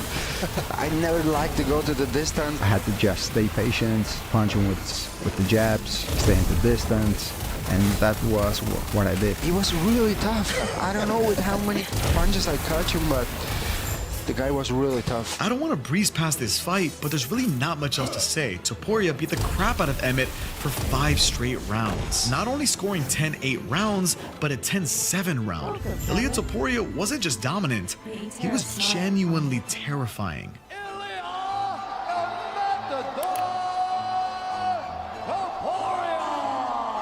50-42 is a scorecard that we don't get generally in mixed martial arts. You just fought a guy in the top 5, and you put on an absolute masterclass. This puts you in a really fantastic position in the division. I showed once again that no one can match my level of skill inside the cage. It puts me directly for the title shot, without any doubt. I'm the next guy. You are going to see me fight for the title next. And I want Alex to defend that belt and show to him and the whole world where his war's gonna end and mine's gonna start. What's the deal with the roses that were thrown during the walkout and obviously the fight? You got a lot of roses going on. Una forma de demostrar el respeto a mis rivales. En cada combate suelo llevar una rosa, que creo que no es un secreto, que lo hago desde hace mucho tiempo ya. After I finish my opponent, or after I get that 10-7 rounds, I want to show my condolence and respect to him leaving a rose in the middle of the cage. This guy will knock you out, submit you, or maul you for 5 straight rounds, and then mourn you with a rose. Ilia was 14-0 after Emmett. That's 14 roses down, and only 1 left to go. Before we get to the big fight, I want to genuinely thank you all for getting me past 100k subs. If you want more videos like this, subscribe, share this video with someone who would enjoy it, and at the risk of sounding a bit sappy, let's get to 1 million together. Oh, let's get to 1 million to get f***ing weirdo. Anyway, Topuria climbed the featherweight mountain, and now it was time to see if he could finally plant his flag. And even though this guy is, he's an underdog, he's fighting the most dominant featherweight of all time, I mean, this guy's got some big advantages. And you think that it will be an easy fight for you? For me, yes. For you? It's going to be easy fight. Mate, I'm going to mop the floor with you this weekend. He will not be able even to touch me. Listen what I'm telling you. I think it'd be very hard to bet against Volk. Like, Volk's probably the best featherweight to ever do it. ¿Crees que llegarías a los puntos con Volkanovski? ¿A los puntos? No voy a llegar a los puntos. You feel like you can finish this man in the first round? Yeah, I will finish him. He seems very confident in the lead up to this. I mean, he said things like, Alex doesn't stand a chance. I see myself knock him out. I won't be surprised, and you shouldn't be surprised if I make it look easy. Topuria treated Volk like he was gonna be an easy fight, and unfortunately, fans were unsure of Volkanovski's swift return after his recent knockout loss to Makhachev. He got knocked out in October. He's gonna fight in February. Yeah. It's fast, man. Everyone see me at my lowest. Now I get to bounce back and, fight this undefeated prospect. I wonder aloud if Alex Volkanovski will have any lingering effects from that knockout. He lost his last fight. He talked about his mental problems. I personally believe that Ilia Topuria is the man to beat Alexander Volkanovski. Volkanovski loses this to Topuria, and he just lost to Islam Makhachev. I think there's a good chance that perhaps he never fights for the belt again.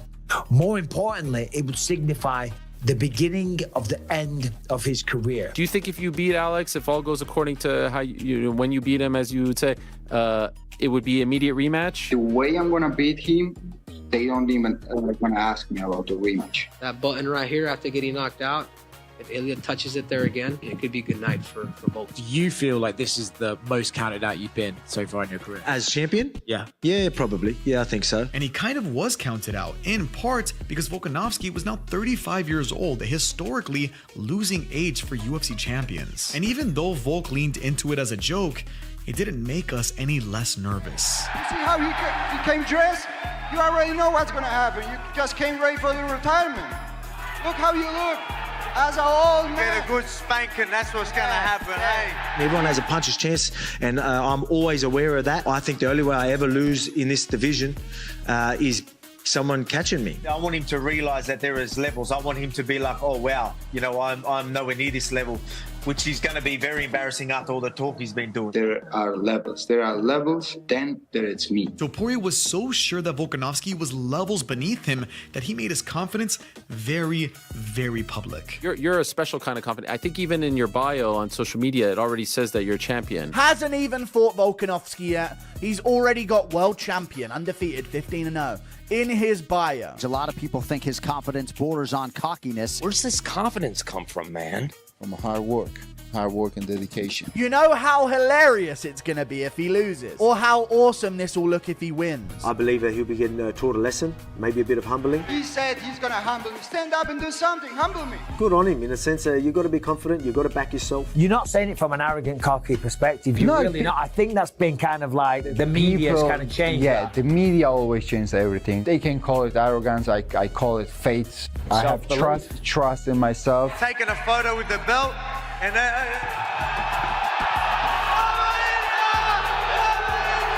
I said, you may as well take advantage of it now. You're never going to see it again. Not until I teach you a lesson. Maybe one day you can be a great champion. I'm going to kick your ass first. You'll learn your lesson. Maybe you can bounce back after that. But till then, get your hands off my belt. On a surface level, you'd think Topuria was treating Volkanovski like Conor did Aldo, but in reality, Topuria admired Volkanovski. He was the best guy in the world for some reason. He was the pound for pound for some reason. So the guy deserves his respects. He's a great guy. Yeah. He's fighting for his family to give them a good life. I respect him as a person, as a professional. He deserves it. How long has he been on your radar? How long have you been, at least in thought, thinking about game planning and strategizing for Volk? I didn't prepare myself for him just in this training camp. I was watching him since I started almost in the sport because he was a world champion since a long time. So I know him better than any fighter. I'm expecting him to be as good as he thinks he is, and he thinks he's a man. So I'm gonna prepare as if he is that good. He will be remembered as one of the greatest in the featherweight division. He was a great champion. People are talking a lot about how popular you are in Spain and these places in Europe. To be honest, I don't care about that kind of things. I just want to be happy. If you've paid attention thus far, you'd know Ilya was just trying to build the fight. But with everything said, there was no looking back now. He could be as good as he's saying. He could be as good as what everyone's saying, but he hasn't been able to prove that yet. Ilya Topuria is either going to be the biggest laughingstock in MMA history, or an absolute superstar. I think if you knew Topuria's story, you wanted to see him become champion. I know I certainly felt that way. It almost has to work out for him now, or it will be like if McGregor never beat Aldo. After all of that build-up from McGregor. I'm going to win this fight. It's my destiny, It always was my destiny. I was born as a fighter. I was born as a UFC World Champion. Conmigo le toca perder, es como el destino. Ya lo vi en mis sueños. But if you are like me, you just didn't want it to be against Volkanovski. What did you say to him? He asked me, you ready? I answered him, I was born ready. I thought that Volkanovski looked really good. I thought he was winning the fight. I thought that jab was great. To be honest, he surprised me. He was very fast with his jabs. El primer asalto lo que quería hacer era tirar golpes sueltos, mi mano izquierda, la mano derecha, los golpes curvos. Cuando yo le conecté el primer golpe bien conectado, él mismo me lo celebró, me dijo, buen golpe. Couldn't have looked any better. Against the Volk, who looked really good too. That fight was heating up, they were exchanging. Un poco estudiarlo para ver hacia dónde se desplazaba, hacia dónde agachaba la cabeza. si daba pasos hacia atrás, hacia adelante, dónde colocaba su cabeza, sus manos. Yo siempre me mantengo súper paciente en la pelea porque sé que la finalización va a venir. Yo no busco la finalización. The game plan since the first moment was to do a long combinations, not just a 1-2 punches, combinations of 3, 4, 5 punches because it's more difficult to read. Solamente busco debilitarlo mentalmente, hacerlo dudar todo el tiempo. Cuando él me conectó, se lo celebró y yo en el video, no sé si luego se va a poder ver, le digo, my turn is coming soon. Una vez le haga dudar en cualquier situación, las dudas se multiplican. Entonces le coloqué la mano izquierda, vino hacia mí, le esquivé la mano y las dudas te matan.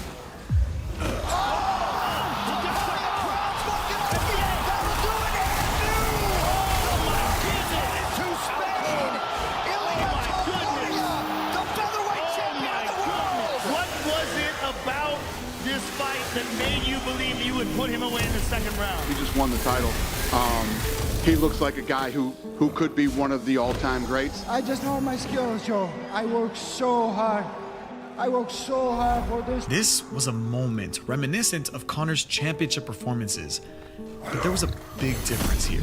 I was knowing always that one day I will become a UFC World Champion. Where the f*** is my second belt? I've already got this one. Orgulloso, ¿no?, de todo el camino que he recorrido porque al final todos los momentos que he vivido fueron los que formaron a la persona que soy hoy en día. Just trust yourself, work tirelessly, have faith, and everything is possible. Look at me. Look at me now. For all the talk, Ilya is a very humble person with a deep respect for Volkanovski, motivated by something very different than Conor's monetary goal. My dream is to be world champion, world lightweight champion in the UFC. 4.2 billion this company was sold for. Where's that second belt? Go backstage and grab that belt somewhere. Have more money than I know what to do with. Guys, it doesn't matter where you come from, if you know where you're going. It's much more important what's in front of you than what's behind you. I'd like to take this chance to apologize to absolutely nobody. The double champion is the he wants. They both became massive superstars. Topuria was welcomed with open arms in Spain and given a spotlight ahead of one of the most popular sporting teams in the world. Having a moment like that at the beginning of a big match for a UFC champion, a guy who just won the belt a week ago, that is gigantic. And Conor became the highest earning athlete on the Forbes list. But money was the furthest thing from Topuria's mind when he won that belt. Ilya, you called this, you envisioned it, it came to fruition. How does this feel to you now? Y ese es mi objetivo hasta el día de hoy y los días que me quedan. ¿Sabes? Que yo quiero ser feliz, ese es mi objetivo. I feel so happy, Joe. I feel so happy right now. ¿Qué más quería? Dios ya me estaba dando lo que yo quería, la felicidad. Aparte de todos los títulos que puedan existir en este mundo, yo creo que el objetivo de cualquier ser es ser feliz. Thank you to my patrons and members. If you like this video, you will love the others on my channel, and subscribe because he was a magician. There was something about him, man. He had this unstoppable aura. He was fucking everybody up, and it was the way he was doing it. He was doing it like it was magic.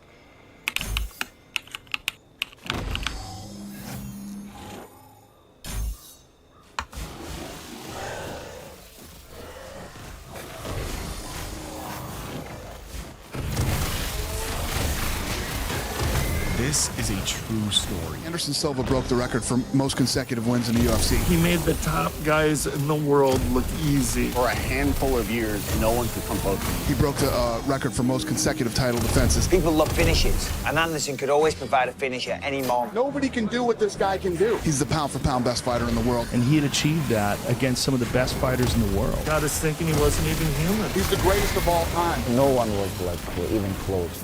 No one. I think he's the greatest in any combat sport. And all of that was true until 2013.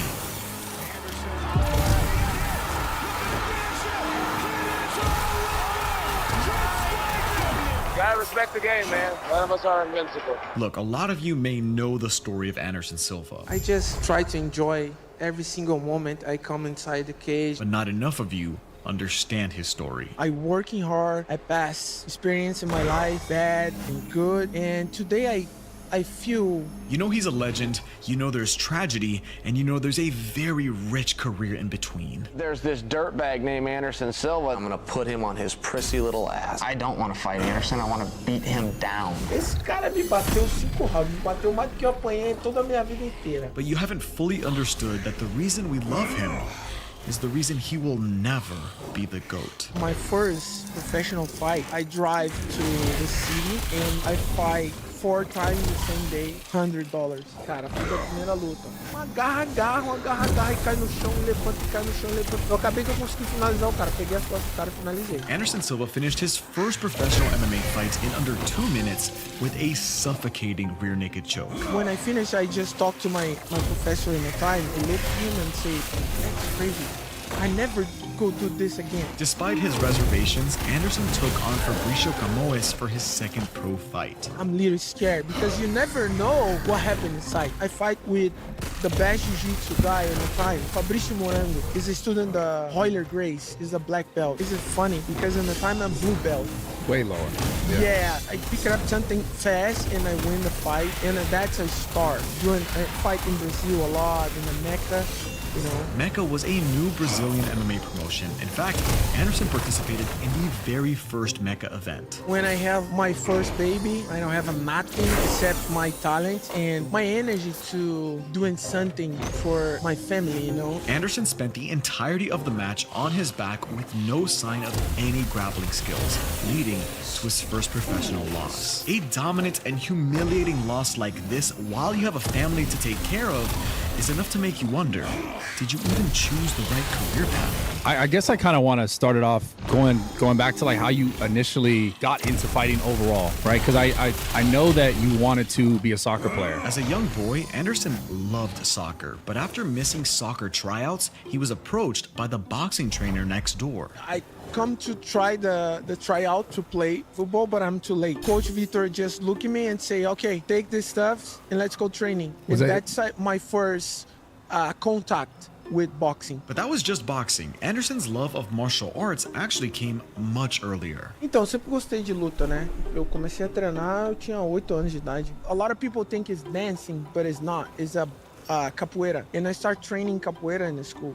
That's my first contact with martial arts. My great motivation is Bruce Lee, watching the movies for Bruce Lee. My brother's training Muay Thai, and I say, whoa, one day I go train too, and I start training. Anderson became infatuated with all martial arts: boxing, capoeira, taekwondo, Muay Thai, even jiu-jitsu. I start training with my friends, my neighborhoods, because in the time I don't have money for training jiu-jitsu because jiu-jitsu is so expensive. And the guys give me my first gi, and I start training, and I say, whoa, that's cool. Despite being born into poverty, Anderson just found a way to develop his martial arts skills. They were his way of feeling like a superhero. And when you're a talented young spider kid raised by your aunt and uncle, you will do anything to feel like a superhero, even rejecting the family career path. I studied for cop, the same my brothers and my dad, but I feel it's not for me. Fight word come in my life very natural.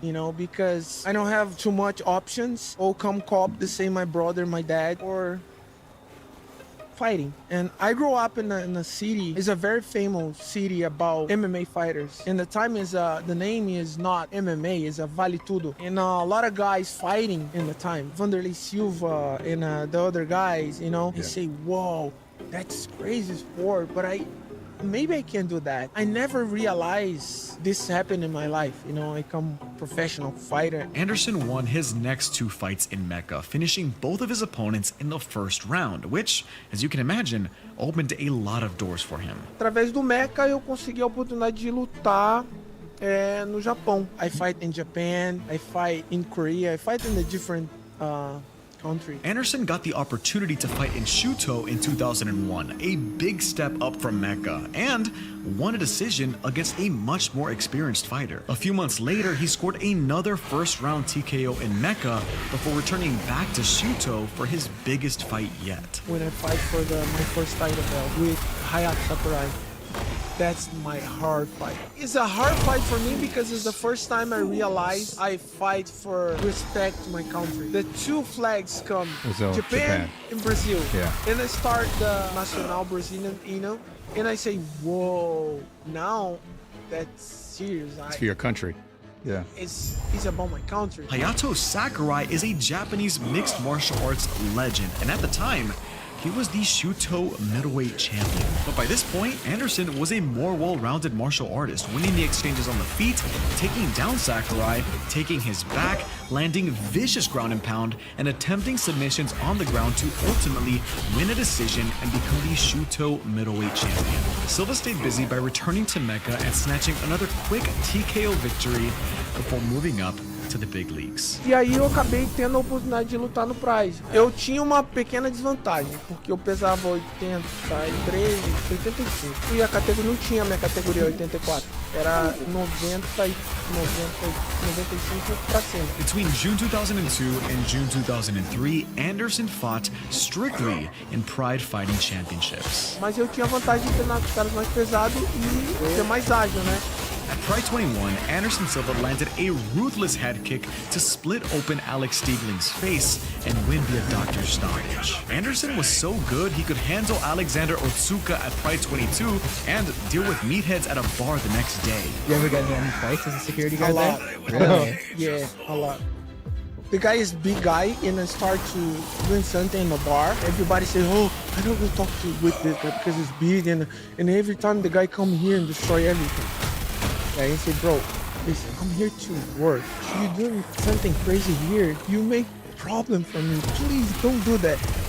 And the guy says, oh, come on, Anderson, don't worry. I got you. And the manager come talk to me. What do you say for the guys? I say, you have two choices. You stop doing something crazy or I go kick your ass. But I never say that. You're right, yeah, there it is. Anderson Silva secured a decision victory against Alexander Otsuka to round out 2002 and earn a fight against Carlos Newton, the former UFC welterweight champion and submission specialist. I'm very lucky because in the time Minotauro helped me, mas a minha vida financeira realmente mudou quando o Minotauro me abraçou to become more professional fighter. You know, more experience in jiu-jitsu, more experience in no-gi, and I start fight in high level. Learning under the legendary Nogueira brothers truly gave Anderson Silva the edge he needed with the jumping competition. Eu comecei a entender que eu precisava melhorar a minha técnica, e aí eu comecei a estudar muito mais. E aí chegou num momento ali, cara, que ficava muito mais fácil. Eu tinha uma visão, além do que o cara tava fazendo. Eu já tinha visto ele várias vezes. Ele vai fazer isso. Ele vai fazer isso. Ele vai fazer isso. Anderson officially entered the Matrix by knocking out a former UFC champion with a flying knee. Unfortunately, his next three fights were a little more rocky. He was submitted via triangle choke at Pride 26 and won 2 more fights in Brazil and Korea before setting his sights on the UK. Then he went over and fought in Cage Rage. He fought in England. He fights Lee Murray in Cage Rage. And Lee Murray was a f***ing killer. Lee Murray was the British champ. He was the guy to beat. But you turned everyone around. After you beat Lee Murray, everybody started to love you. It's true, Anderson won a decision victory over a hot prospect in Lee Murray to become the Cage Rage middleweight champion. And while Anderson stole the UK's heart, Lee Murray just stole. Lee Murray was the guy who was involved in the biggest armed robbery in the history of the UK. But hey, that's a story for another day, because after becoming Cage Rage champion, Anderson returned to Pride for the final time, and the result was less than desirable. He had lost the fight by a leg scissor knee bar. Flying leg scissor. But he was dominating that fight up until that moment as well. It was actually a heel hook, not a knee bar, but that's neither here nor there. Anderson needed to bounce back and defend his Cage Rage title. When he fought in England, I was like, holy shit.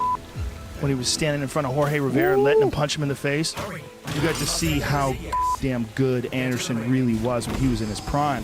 Anderson knocked out George Rivera in the second round to become a defending champion. He's lucky George's first name wasn't Lionel, or he'd have been in some serious trouble. But lucky for him, trouble wouldn't find him, because Anderson would finish Curtis Stout for his second Cage Rage title defense. In the time, I'm happy in the Cage Rage because I never put in my mind I fight in UFC. Eu fiquei 4 anos no Cage Rage. Nessa transição, o Pride já tava meio que... Pra acabar. Tava pra acabar. E o UFC já tava começando a estar em ascensão. While the UFC was becoming the hot new thing, Anderson does what Anderson does and took one more random fight at Rumble on the Rock 1 month later, and before the fight could even get going, well... Got disqualified. That's right. Fighting Yushin Okami. Anderson threw an illegal upkick to a grounded Yushin Okami to earn his first DQ loss and 4th overall loss. Then he goes over and fights Tony Fricklin in Cage Rage and hits him with that crazy upward elbow.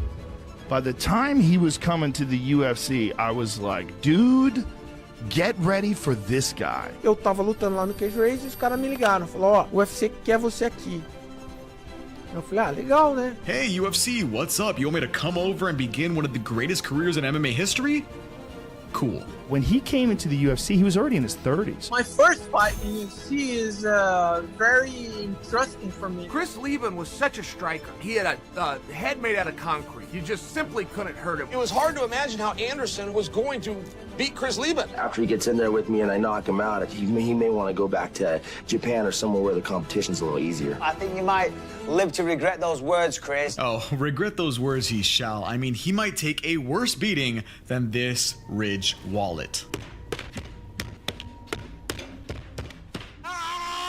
Dang, that's durable. I know a lot of you and your dads are carrying around bulky wallets that need upgrading, and Ridge is making gifting easy with one of their biggest sales of the year for Father's Day. The Ridge wallet can hold up to 12 cards, and you can switch between the money clip, cash strap, and add an AirTag attachment so you never lose your wallet. It's the perfect gift for your dad, spouse, or brother, but it doesn't stop there. This is the Ridge key case. Securely store up to 6 keys in a compact case that prevents your keys from jingling. And remember, Ridge wallets, key cases, watches, and backpacks look just as good as they function. My favorite thing about Ridge is the consistent durability. I use the backpack to go camping, and now it's my go-to for traveling. So whether it's wallets, key cases, watches, backpacks, or more, give a gift that will last a lifetime. Save up to 40% off using my link, ridge.com/Lionel through June 15th. That's ridge.com/Lionel, or just click the link in the description. Thanks to Ridge for sponsoring this video, and now back to Anderson Silva. When Anderson Silva first fought Chris Lieben, I remember the odds were like real close. In my mind, I say, oh my God, I'm in UFC right now. And at the time, Chris Lieben was smashing people. Chris Lieben was on a 5-fight UFC win streak, and Anderson Silva just lost 5 months prior. This was an uphill battle. We knew it was going to be a tough fight. We had a great game plan. I threw the game plan right out the window. All the things that you tell a fighter or a young fighter not to do, Chris Lieben was doing them. It was a perfect fight in terms of like you want to see like the effectiveness of like high level timing, speed, and perfect technique. Every punch, knee, and kick he threw landed. The night I fight with Chris Lieben and changed completely my life. When he destroyed Lieben, I said, man, if you keep destroying people like that, nobody's going to want to fight you. He was like, oh, I hope not. I want to fight. I need to make money. Anderson Silva walked through Lieben like it was nothing. Knocked him out in the first round. What can you say? He's better. He was just better in every aspect. I guess it's cool now. I could say I got knocked out by Anderson Silva. Not too many people can say that. Not many people can say that? Who's gonna tell him? Fiz a primeira luta, daí fiz a segunda luta com Rich Franklin. A lot of people truly believed that Rich Franklin was gonna be the person who was gonna decimate Anderson Silva. He had so much respect for you. You were the man. Rich is a different animal. Rich can take him down. Rich is southpaw. Rich is gonna give him some problems. Anderson was thrusted into a UFC middleweight title fight in just his second fight with the promotion against Rich Franklin, an already impressive champion. But we just didn't know. Rich Franklin, who spent years here, made it to the top of the world. It looked like it was his first day. Anderson went out there, and I didn't realize, because I had never seen Rich Franklin defend a clinch. For whatever reason, we overlooked the clinch work the first time. I think primarily because I'm a lot physically bigger than him, and just figured that I was that much stronger than him and it wouldn't be a problem. And obviously it was. And Anderson is hitting him with several knees and then opening up with elbows, and the sound that was coming out of Rich Franklin was It's almost like he had cheat codes. Like he could just see what they were doing. Yeah. He was just like, oh, Like I the do Matrix. this, and you do that. Okay, well, I'm going to do this, and I know you're going to do that, and pop, there it goes. Took Rich's nose and pushed it across his face, and I stopped the fight, and Anderson Silva was the new middleweight champion in the UFC. I'll tell you, Anderson is a very, very respectful opponent, and when you lose a title to somebody like that, you can't. I couldn't have lost to a better man. This Rich Franklin Anderson Silva fight was definitely a changing of the guard, but it really was just the beginning of a new era. Dali pra frente, cara, eu era tipo, bitolado, assim. Eu só treinava e estudava luta. Eu treinava e estudava luta. Anderson Silva became UFC champion in 2 UFC fights, 4 months in between. If you don't understand how fast that is, you might have more CTE than Tito Ortiz. I want to outlive my children. Of course, 100%. But seriously, Anderson just finished a respectable champion, but hey, maybe Travis Lutter has something for him. I thought I had a very good chance of beating him because of my wrestling, and I had really good jiu-jitsu. I took him down, I passed his guard, I mounted him. I thought I had him on the ropes in the first round when I had him mounted. You know, I thought I was going to knock him out, and then got up kicked. And that flash of an instance is like, man, what if I piss myself or shit myself on live TV here? Travis Lutter is one great tool he has in submissions. Anderson Silva ends up submitting him. Travis Lutter tapped, and Anderson Silva is victorious. Anderson forced Travis Lutter to submit to elbows while locked in the Spider's triangle. I mean, talk about beautiful violence, but you know what's better than a second round TKO? What he did to Nate Marquardt. Nate Marquardt, anybody who's been in this business for long enough knows his capabilities and how good he is. Anderson walks right through him. A first round TKO delivered to another seasoned veteran. At this point, not many guys were raising their hand to face the Spider. I consider personally Anderson Silva, pound for pound, the best fighter in the world right now. So it was time for a rematch against the man Silva took the belt from. Eu falei, cara, ele é mais pesado, então ele não vai ter a mesma habilidade que eu. Eu comecei a perceber que o meu reflexo normal, quando eu tava em posição de luta, de atenção, com a guarda alta, minha guarda não ia passar dali. E eu falei, cara, se eu começar a baixar a mão, automaticamente meu reflexo vai aumentar. Foi na minha segunda luta com o Rich Franklin que eu comecei a baixar. Quando eu baixei e ele jogou os melhores golpes dele, jogou um chute também e não pegou, eu vi a bolinha do olho dele mudando. Eu falei, agora é a hora.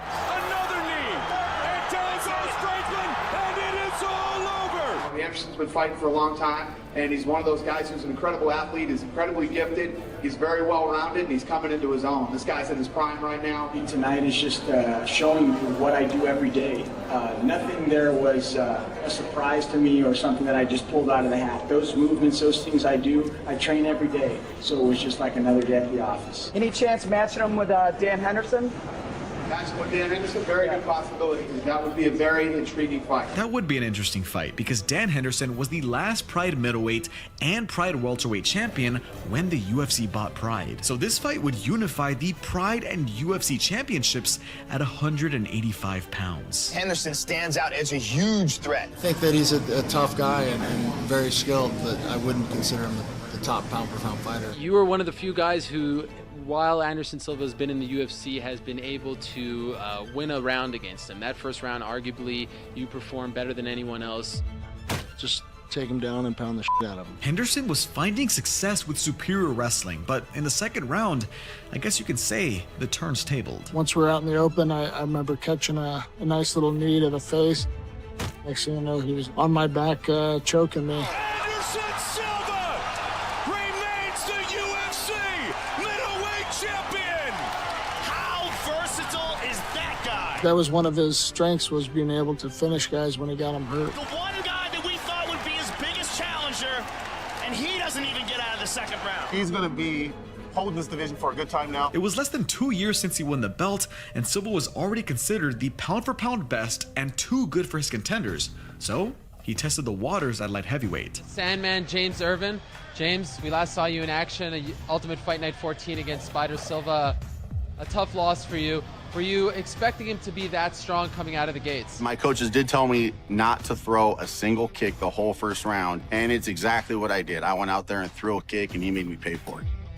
And then I remember waking up on the ground, looking at my hands, and blood was just pouring out of my face. You're probably the best guy to ask right now. Do you consider him the best fighter in the world? You know, I think he's proved it, and I don't think there's anyone in the world that can, deny that he's not the pound-for-pound champion. James Irvin lasted 61 seconds, not because he was a bad fighter, but because Anderson Silva was just that good. The #1 contender to Anderson Silva's UFC middleweight title, Patrick the Predator Cote. I think most people consider Anderson Silva the best pound-for-pound fighter in the world. Do you agree with that? Sure. The first one I saw live was UFC 90. He fought Patrick Cote. But that first round, he used like probably 7 different styles to just hit him. And then I keep saying he uses telekinesis on his knee. He just blowed it out. Patrick Cote blew out his knee against Anderson Silva, which resulted in a TKO victory for the Spider, and it was back to the office. Anderson Silva versus Talis Latis. Talis has a 14-1 record. This kid has not lost a fight in over 2 years. Anderson, he has something special because he's the #1 pound-for-pound in the world. Mentally, in the fight combat is a very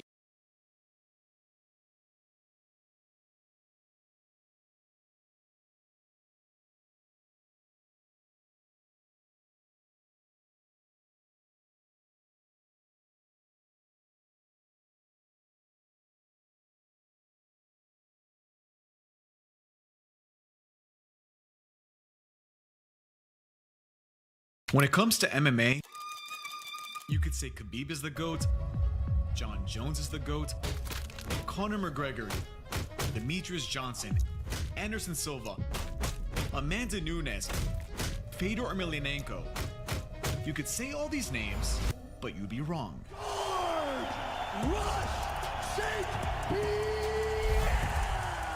One of the greatest, if not the greatest of all time. George St. Pierre is the greatest mixed martial arts of all time. This guy was my father's favorite fighter. I grew up watching his fights. The rise of George St. Pierre from a bullied karate kid to the unquestionable MMA GOAT is nothing short of spectacular. So nice. I would be world champion.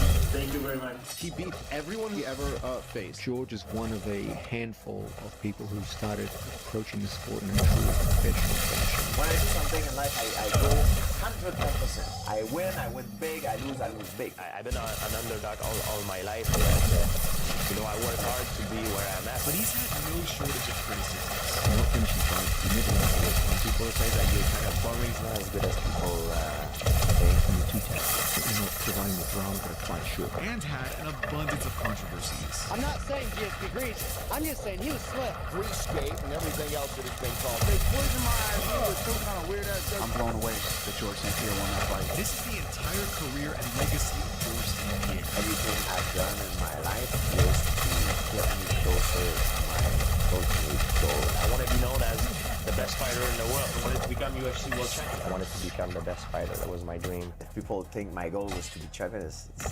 BS. It's not my goal. And I'm just here to answer one question. A lot of people, including myself, consider you the greatest of all time. Do you agree? How can a guy who loses like this call himself the GOAT? That's GSP getting knocked out by a fighter with a 9-4 record.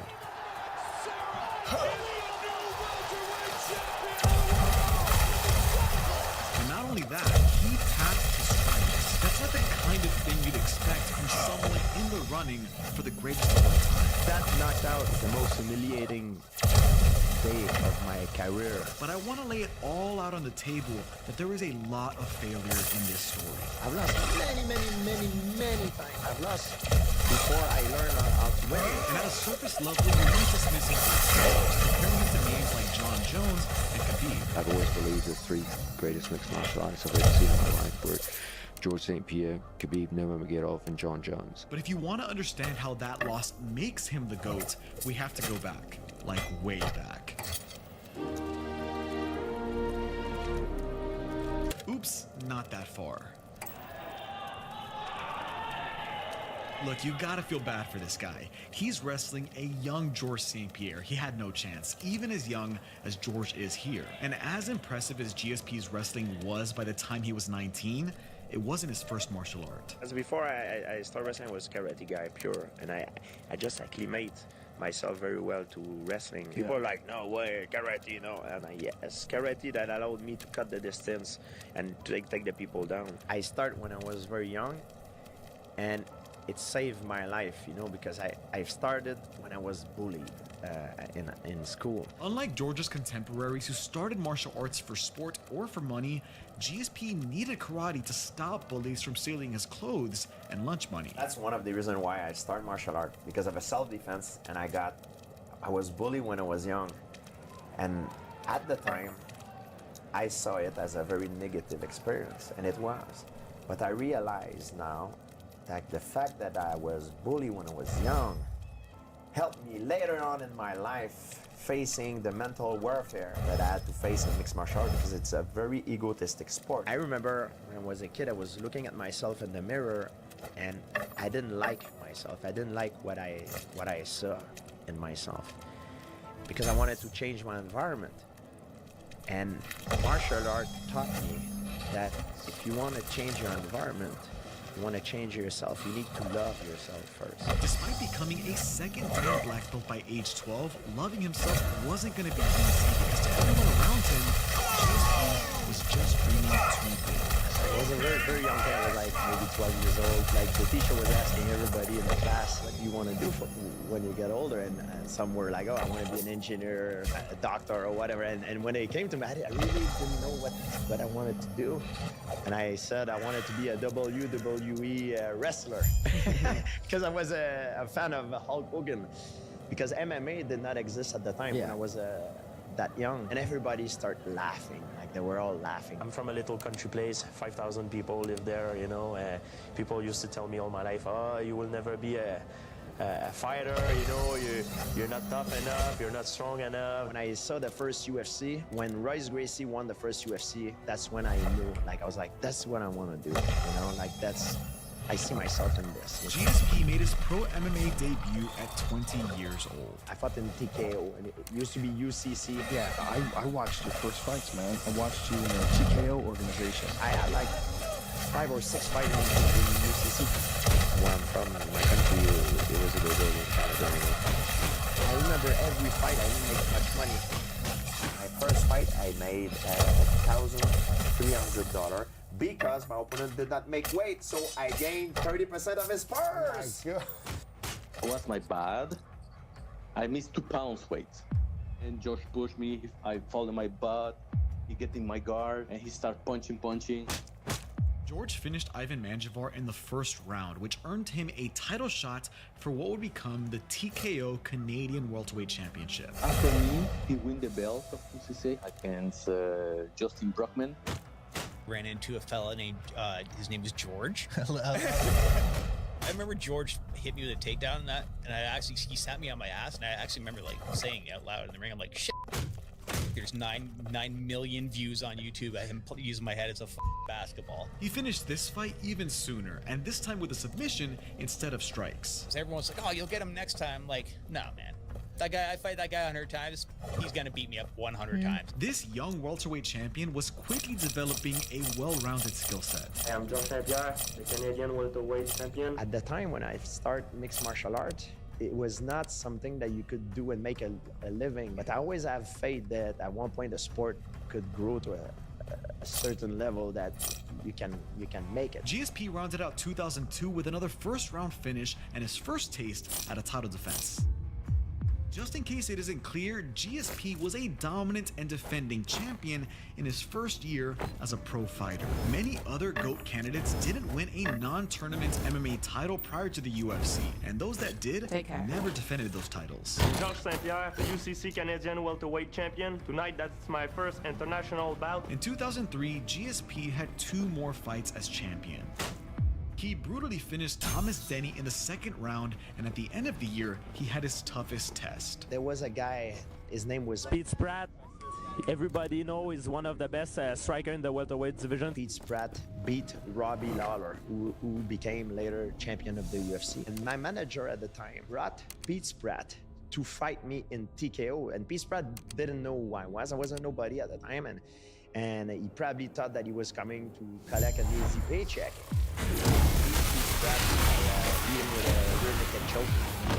That was my ticket for the UFC. Not only was that an impressive choke over a veteran, but it also had an uncanny resemblance to a recent finish by his soon-to-be rival. I I did my 8 technique like Matthews against French Pig.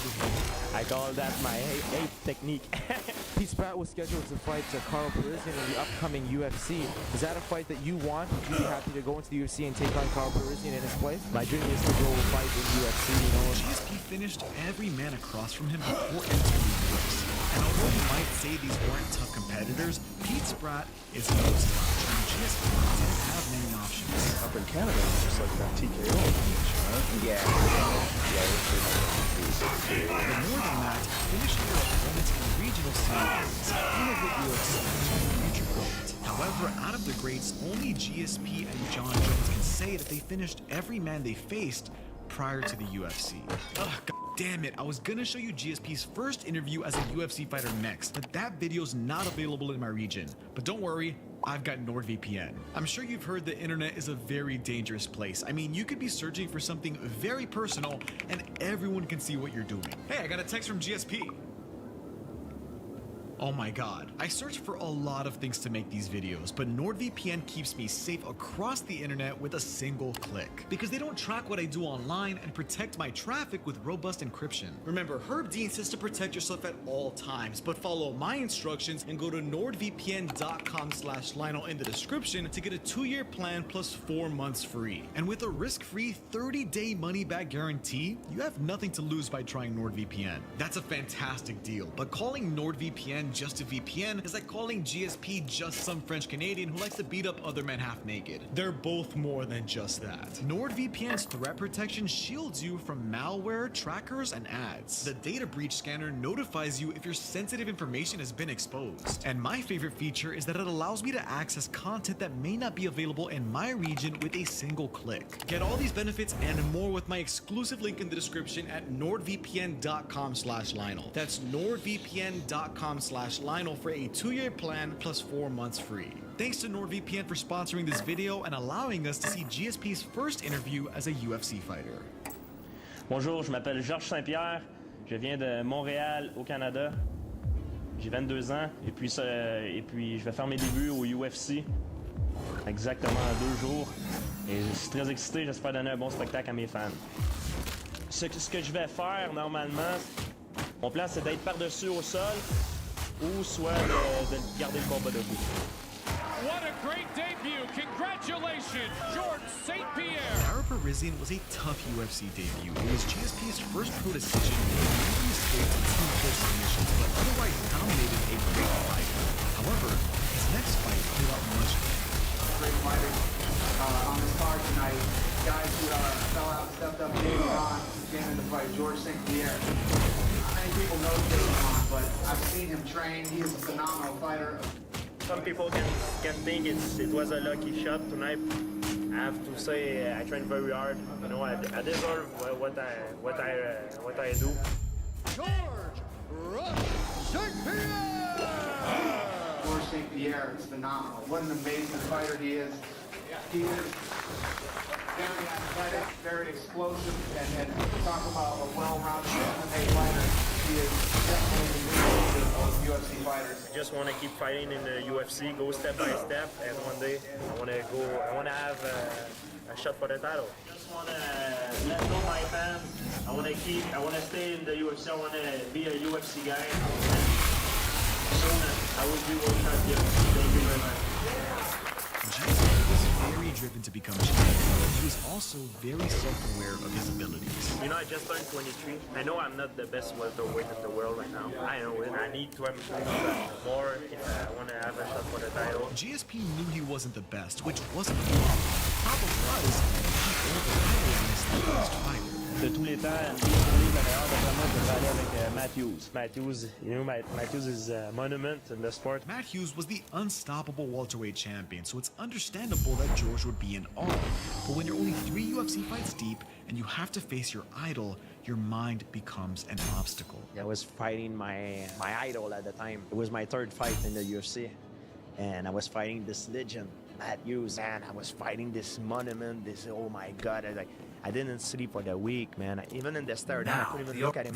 Like this, pressure it was the first fight I had the pressure like this. I didn't see myself beating him. He's getting up off the ground underneath you. When I clinched him the first time, I was like, wow, this is the most strongest guy in the sport. I can overpower with him. I performed very well, but just at the end of the round, maybe the last second of the round, I did a beginner mistake. I never did that type of mistake. I fight as a spectator during the last second of the round.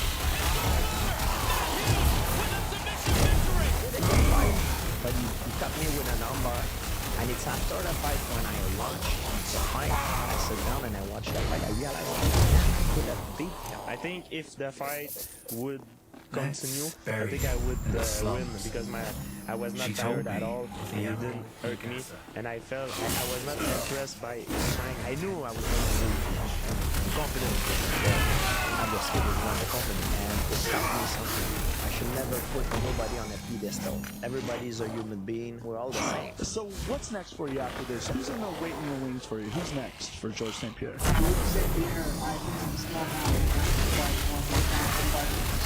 I don't know who's next now. I fought the best welterweight fighter in the sport, and I think this will be a positive experience. That kid has such a great attitude.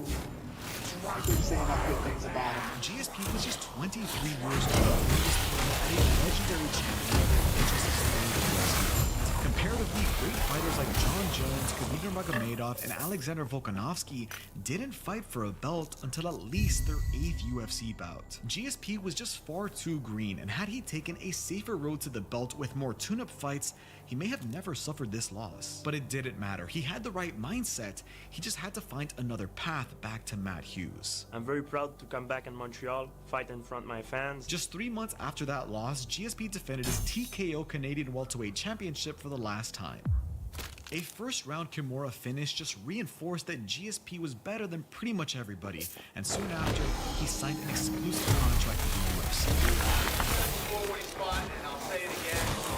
Georges St-Pierre is a new breed of mixed martial arts. I fought Jason Miller. I'm on top of him, and Jason Miller is on the bottom. We're near the fence. I think we're in Half Guard, and I throw out a real big guy. It's part of him. He was screaming at me, F you, Frenchie, go back in your country, Frenchie. And then I look at him, F you, and then boom, boom. Georges St-Pierre, congratulations. Now, you just told me you were sick coming into this fight. You can't even breathe out of your nose. Is that true? I don't want to give an excuse. Well, you can't excuse. You just dominated. There's no excuse. Fighting is my life. That's what I love to do in my life. And I hope I'm going to do it for a long time. That was a dominant win, but it was expected. Jason wasn't the caliber of fighter that George was, but George's next opponent would be Frank Trigg, a terrifying opponent who challenged for the UFC title twice already and almost submitted Matt Hughes. The question is, was George's mind strong enough to face another legend? You know, do you get scared going into a fight? Of course I'm scared. I'm not scared of my opponent. I'm scared to not perform like I'm supposed to. I was afraid every fight, but it does not matter. Because as much as I'm afraid, you know, I'm by no means a perfect man, by no means. But one thing that I'm not a coward. No matter who I'm fighting, I'm gonna go out there and I don't care about how I feel because it's subjectivity. I only care about the objective. What I need to do in order to take you out of your comfort zone. He's dominating Frank Trigg. This is surprising. Me, myself, how I feel, if I'm sick or not, what the other people think, that does not exist. The only thing that exists and matter is the objectivity, the things that you need to do to succeed.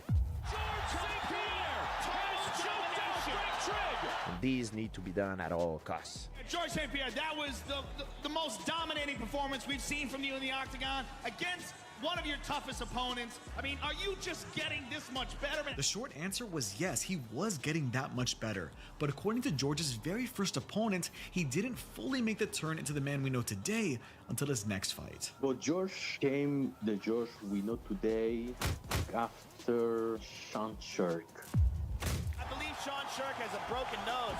His nose is a bloody mess. Sean Sherk could not withstand an assault of elbows and fists by George St. Pierre, who is the winner in this welterweight bout. GSP completely destroyed a legend, a man who would eventually become the second UFC lightweight champion, so you know what was on GSP's mind. I'm gonna go on my knees like that and ask the UFC management to give me a world title shot. Please, I want the belt so bad. Give it to me. Didn't get a title shot as a result of that plea. He had to fight BJ Penn. Toughest fight that I had was my first fight with BJ Penn. The most skilled martial artist that I ever fight. He was like the perfect fighter. For the uninitiated, BJ Penn is one of the greatest fighters ever. He was a former welterweight champion and future lightweight champion. He catch me with, I think, a jab right in the eyes. I saw him in double. I tried to run away, you know, the first round because I tried just to survive. I couldn't fight with him. I saw two BJ Penn in front of me. He was good everywhere. He had very little weaknesses. If you talk to me before every fight, I can 30 seconds give you my whole strategy. My first fight with BJ Penn was, I'm gonna keep it standing up, keep the fight from the outside, you know, because I'm faster than him. I found out that I was not faster than him.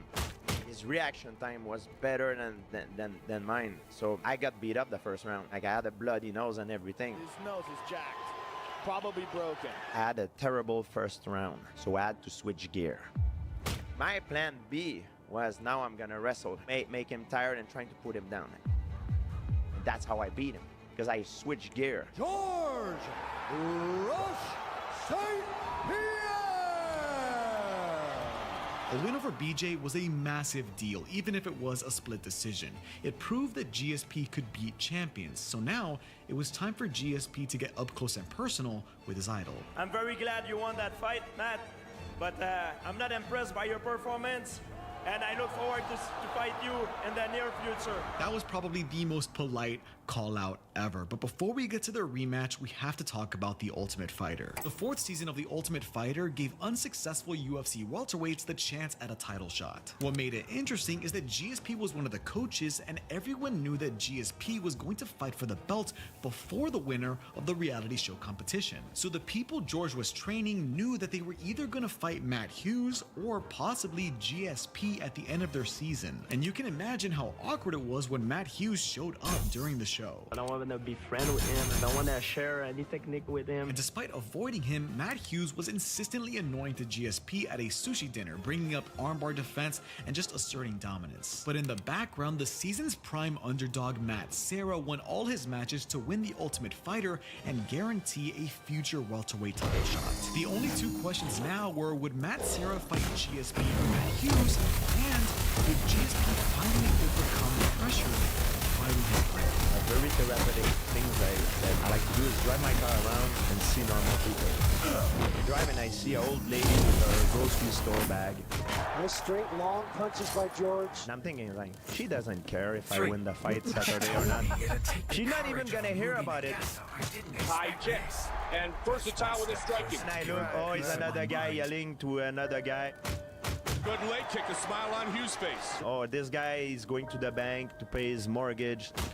That one did some damage. They don't care. They don't care, you know. What a job done by George St. Pierre. The effect that I have on the universe is so freaking small. Nobody cares. I'm the only one putting the pressure on me. With the elbow, George St. Pierre is the new welterweight champion. Nobody gives a damn about it. So that's why they help me to perform now. And wow, it's just amazing. You know, I'm so surprised. I'm so happy. I can't even like cry. You know, I can't describe my feeling right now. It's too much. He did it. He beat his idol, and he beat him in dominant fashion to become champion. It's enough to make a grown man proud. And trust me, you don't want to see those tears. I was fighting a veteran, Matt Serra, at the time. Nobody really gave a chance to beat me because all the odds was against him, you know? And I remember it was the odds in Vegas were crazy. Remember Matt Serra, the guy who won The Ultimate Fighter and was guaranteed title shots? Well, now a very confident George St. Pierre had to fight a man no business beating. When I became champion, I beat Matt Hughes. I was on a high, you know? I had too much confidence. And I had a lot of people telling me, "Oh, I was a new kid on the block, you know, like I was very young. I was like, I just beat the legend Matthews, and everybody was telling me how good I am, and I started to believe it. Unfortunately, I respected Matt Serra, but I felt like I was not scared enough. I get into the fight, I was kind of stiff.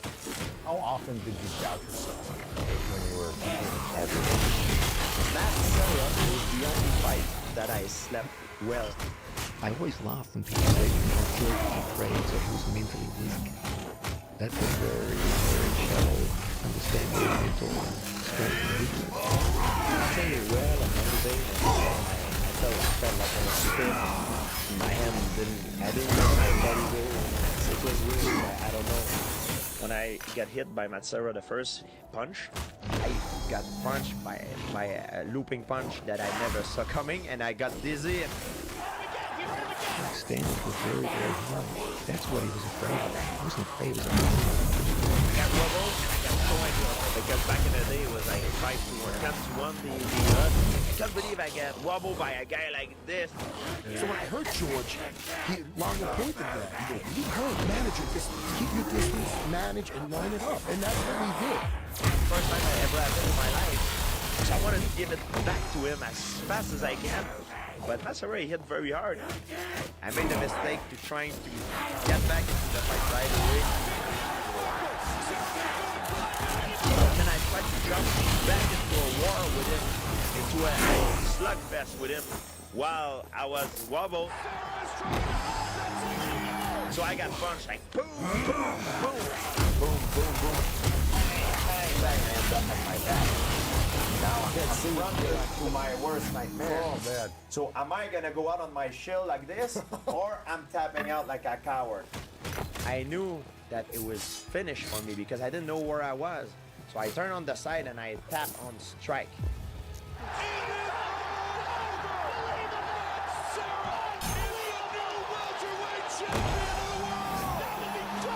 MMA, it's a big thing. And I got blamed a lot because they say, oh, he's a quitter, he tap out. Oh, you tap on strike. He's a quitter. So people now started out and saying, oh, he's not as good as people think. And he's a quitter. I was the big top. I have no excuse. I was in great shape. My training was very good. Congratulations to Matsura. One of the biggest George St. Pierre after losing about your first title defense. Was that had to be the most devastating loss of your career, right? It was, but I learned some things valuable. I don't know, I mean, I just lost the title. I lost, period. I'm not used to that. I hate to lose. Fight with Matsura taught me that I should never underestimate nobody. No matter how good you are, how good people tell you you're always at one mistake to lose everything. I have no excuse, by the way. I lost, period, you know. Thank you, and I want to say thanks to my fans who stick with me, and I'll be back stronger. GSP's title reign died almost as quickly as it began, murdered by his own ego in perhaps the greatest upset in UFC history. Most people would not be able to recover from such a humiliating failure. But George St. Pierre is not most people, and there's still a lot more story for you to see. And by the way, everybody out there, don't watch the rematch. No. Oh no, Matsura, we're gonna get to that rematch. But to truly appreciate GSP's determination to win, you have to understand the people he surrounded himself with. By this point in his career, GSP had pretty much assembled the Avengers of cornermen and trainers. He had kickboxing champion Phil Nurse for his striking, but even more notably, he had 4 other legendary coaches. You put together a great camp now, though, man. You're going to so many different great guys. John Danaher, who's one of the most underrated or underappreciated jiu-jitsu coaches in MMA, in the world, really. That's a bad motherfucker. John Danaher is highly regarded as one of, if not the greatest mind in submission grappling, and George would stop at nothing to train with this man. George, when I first met him, he's a garbage man. He would jump on a bus from Montreal to New York No, that's a long bus ride. He would come down on Friday afternoon when he finished work as a garbage man, stay for the weekend, and then late on Sunday night he would jump on a bus all the way back to Montreal and work as a garbage man. That's an extraordinary commitment for a young man. I've always said George is the only athlete that I ever coached who taught me more than I taught him. Not only does he have Danaher to improve his jiu-jitsu, but he has Greg Jackson in his corner, the man who led Holly Holm, Rashad Evans, and of course John Jones to UFC world titles. But George's team accolades don't stop there. Every day I find time, I go to Freddie Roach, work on my boxing. George trained under Freddie Roach, the man who trained Manny Pacquiao, James Toney, and other boxers, becoming one of the best boxing trainers ever. And last but certainly not least, we have Firas Zahabi. He's one of the smartest guys I've ever talked to. Firas is a genius, legitimate genius. Knows everything about MMA. Firas Zahabi is one of the greatest minds in mixed martial arts and was GSP's main MMA coach for the majority of his career. And some might call his methods a little mad. When Firas, some of the guys, Firas went to tell them, like he whispered to them, is, hey, if you knocked out George in sparring, I'll give you money, or things like that. Yeah, man, it's like he's crazy. Firas is crazy. Firas is my worst enemy in training sometimes, George was like, he was on your show and he was saying, I'll try to kill him in the practice room. Now, it's true, he's right. I'll give a speech. The first guy to double leg him, the first guy to put him out, a $5,000 reward.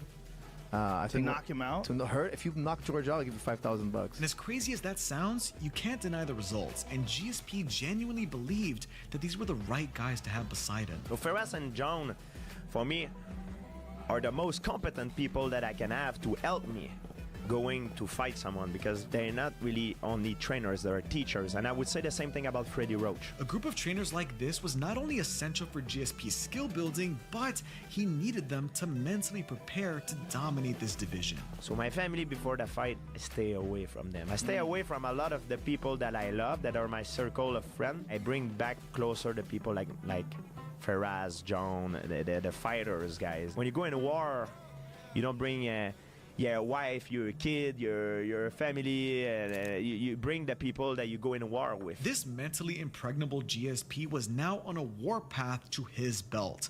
And unfortunately for Josh Koscheck, he just happened to be in the way. I think I'm better at him in every single aspect of the game. I'm very prepared for this fight. I think people underestimate some of my skill. How prepared he is, I don't know. He really brought it to Koscheck in a way that Koscheck wasn't expecting it, and that threw him out of his game. I'm not thinking about what he's going to do to me, I'm thinking about what I'm going to do to him. He out-wrestled the wrestler. Josh Koscheck, being a phenomenal wrestler, just got completely thrown out of his game and found himself on his back for the majority of the mat, with George St. Pierre just delivering a beating. I want to apologize to my fans for my last fight. I think it's the best thing ever happened to me for my career. And now I have a brand new version. I'm better than ever. So with this win over Koscheck, you've been pretty much guaranteed a welterweight title shot.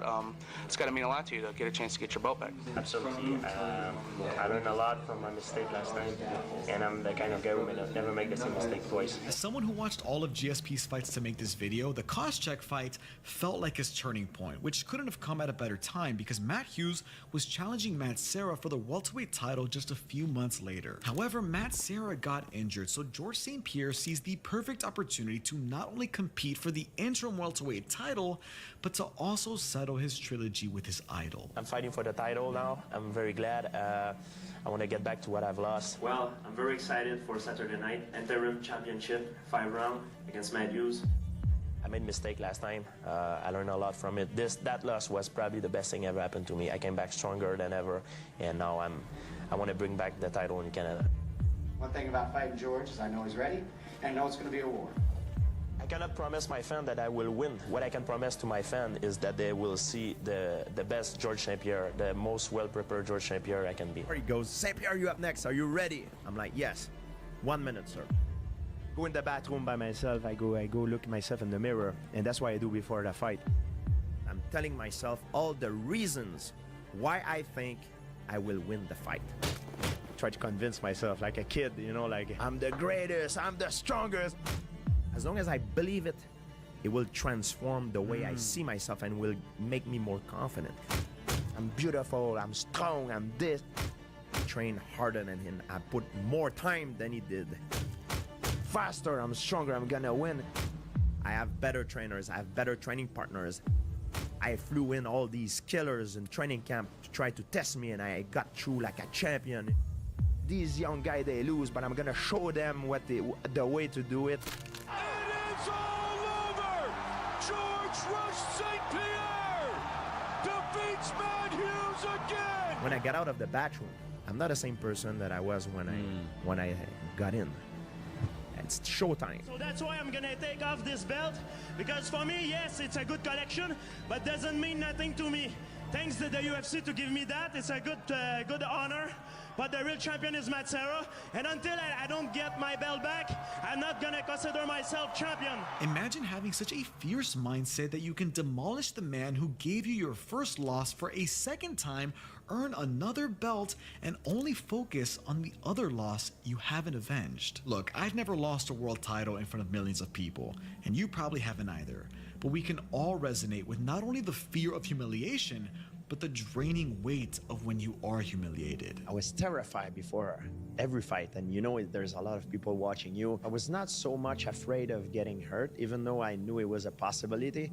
I was afraid to be humiliated. My ego. I saw a sport psychologist, and he says to me, he says, you're not focusing on the right thing. You're focusing always on what happened in the past. You live in the past. You need to live in the present moment. And I don't like that feeling.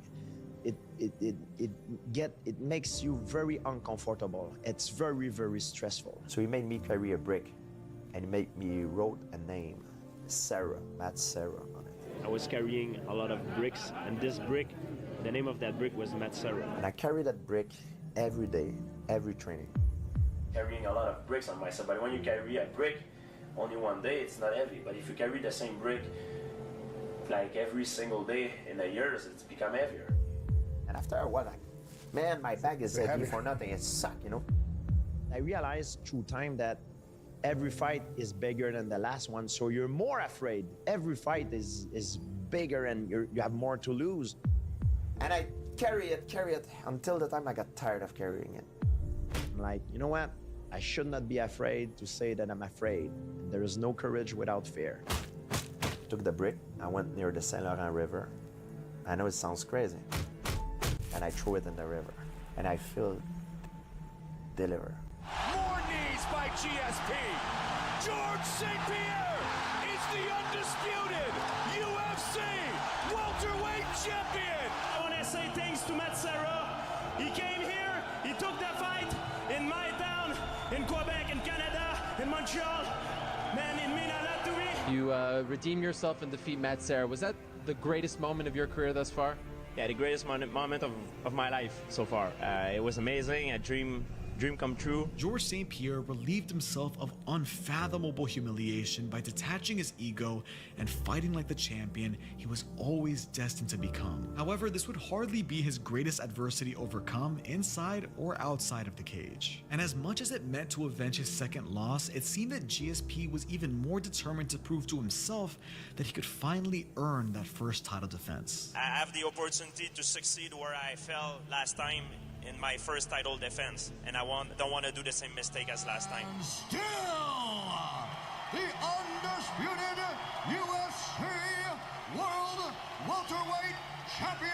GSP walked through John Fitch, a man on a 16-fight win streak, and that meant quite a lot. But as you'll recall, GSP doesn't like blemishes on his record, and there was a certain legend he did beat, but it was via split decision. I'm ready to fight everybody who deserves a shot. And I know BJ Penn won it. Let's put the fight together. Let's do this. At this point in time, BJ was the former welterweight champion and current lightweight champion, but BJ wanted to challenge GSP to become the first simultaneous two-division champion in UFC history. If you lose a belt. If he loses, he's still got a belt at the 155 division. If he wins tomorrow night, will truly make him probably the best pound-for-pound fighter in mixed martial arts. So pound for pound was on the line, and so was redemption for the first fight. After that first fight, it was controversial. How much of this is a revenge fight that you say, you know what, I gotta prove the fact that, you know what, I won that first fight, I want some revenge. I've been saying the whole time you're lucky if in your lifetime you get to see 3 or 4 of these types of fights. He put on some extra motivation when he said some bad things about me and about the people that I like. A lot of things that he have said, it's not nice about me. BJ says we're going to fight to the death. I'm really going to be trying to kill you on Saturday night, and for some reason, I believe him. I really admire BJ. I got a lot of respect for him, but I want to be known as the best fighter in the world, and to be the best, the guy to beat is BJ Penn. Two guys in their prime, both hungry, both champions, and both going into a fight wanting to finish each other. Like Dana said, this is one of those fights going to make history. At the time, every MMA fan couldn't help but wonder, what was GSP going to do differently to put a stamp on this feud? Let's say we're equal. We're the same person. What's gonna make the difference between me winning against you or you winning against me is the tactical. I will know where I can take you out of your comfort zone, and I can bring the fight where I'm the strongest. I program like a computer how I want to react against that specific problem. I bring a lot of speed, I bring good reflexes. I'm gonna come, I'm gonna give everything, fight with my heart. When I fought BJ Penn, I knew that BJ Penn had the best reaction time of all fighters we have seen in UFC. I knew that BJ Penn has a very fast reaction time, but had a very poor reset time. BJ Penn was so fast, but he's more like a sprinter. So what I did the second fight, when I fought BJ Penn, I made him flinch.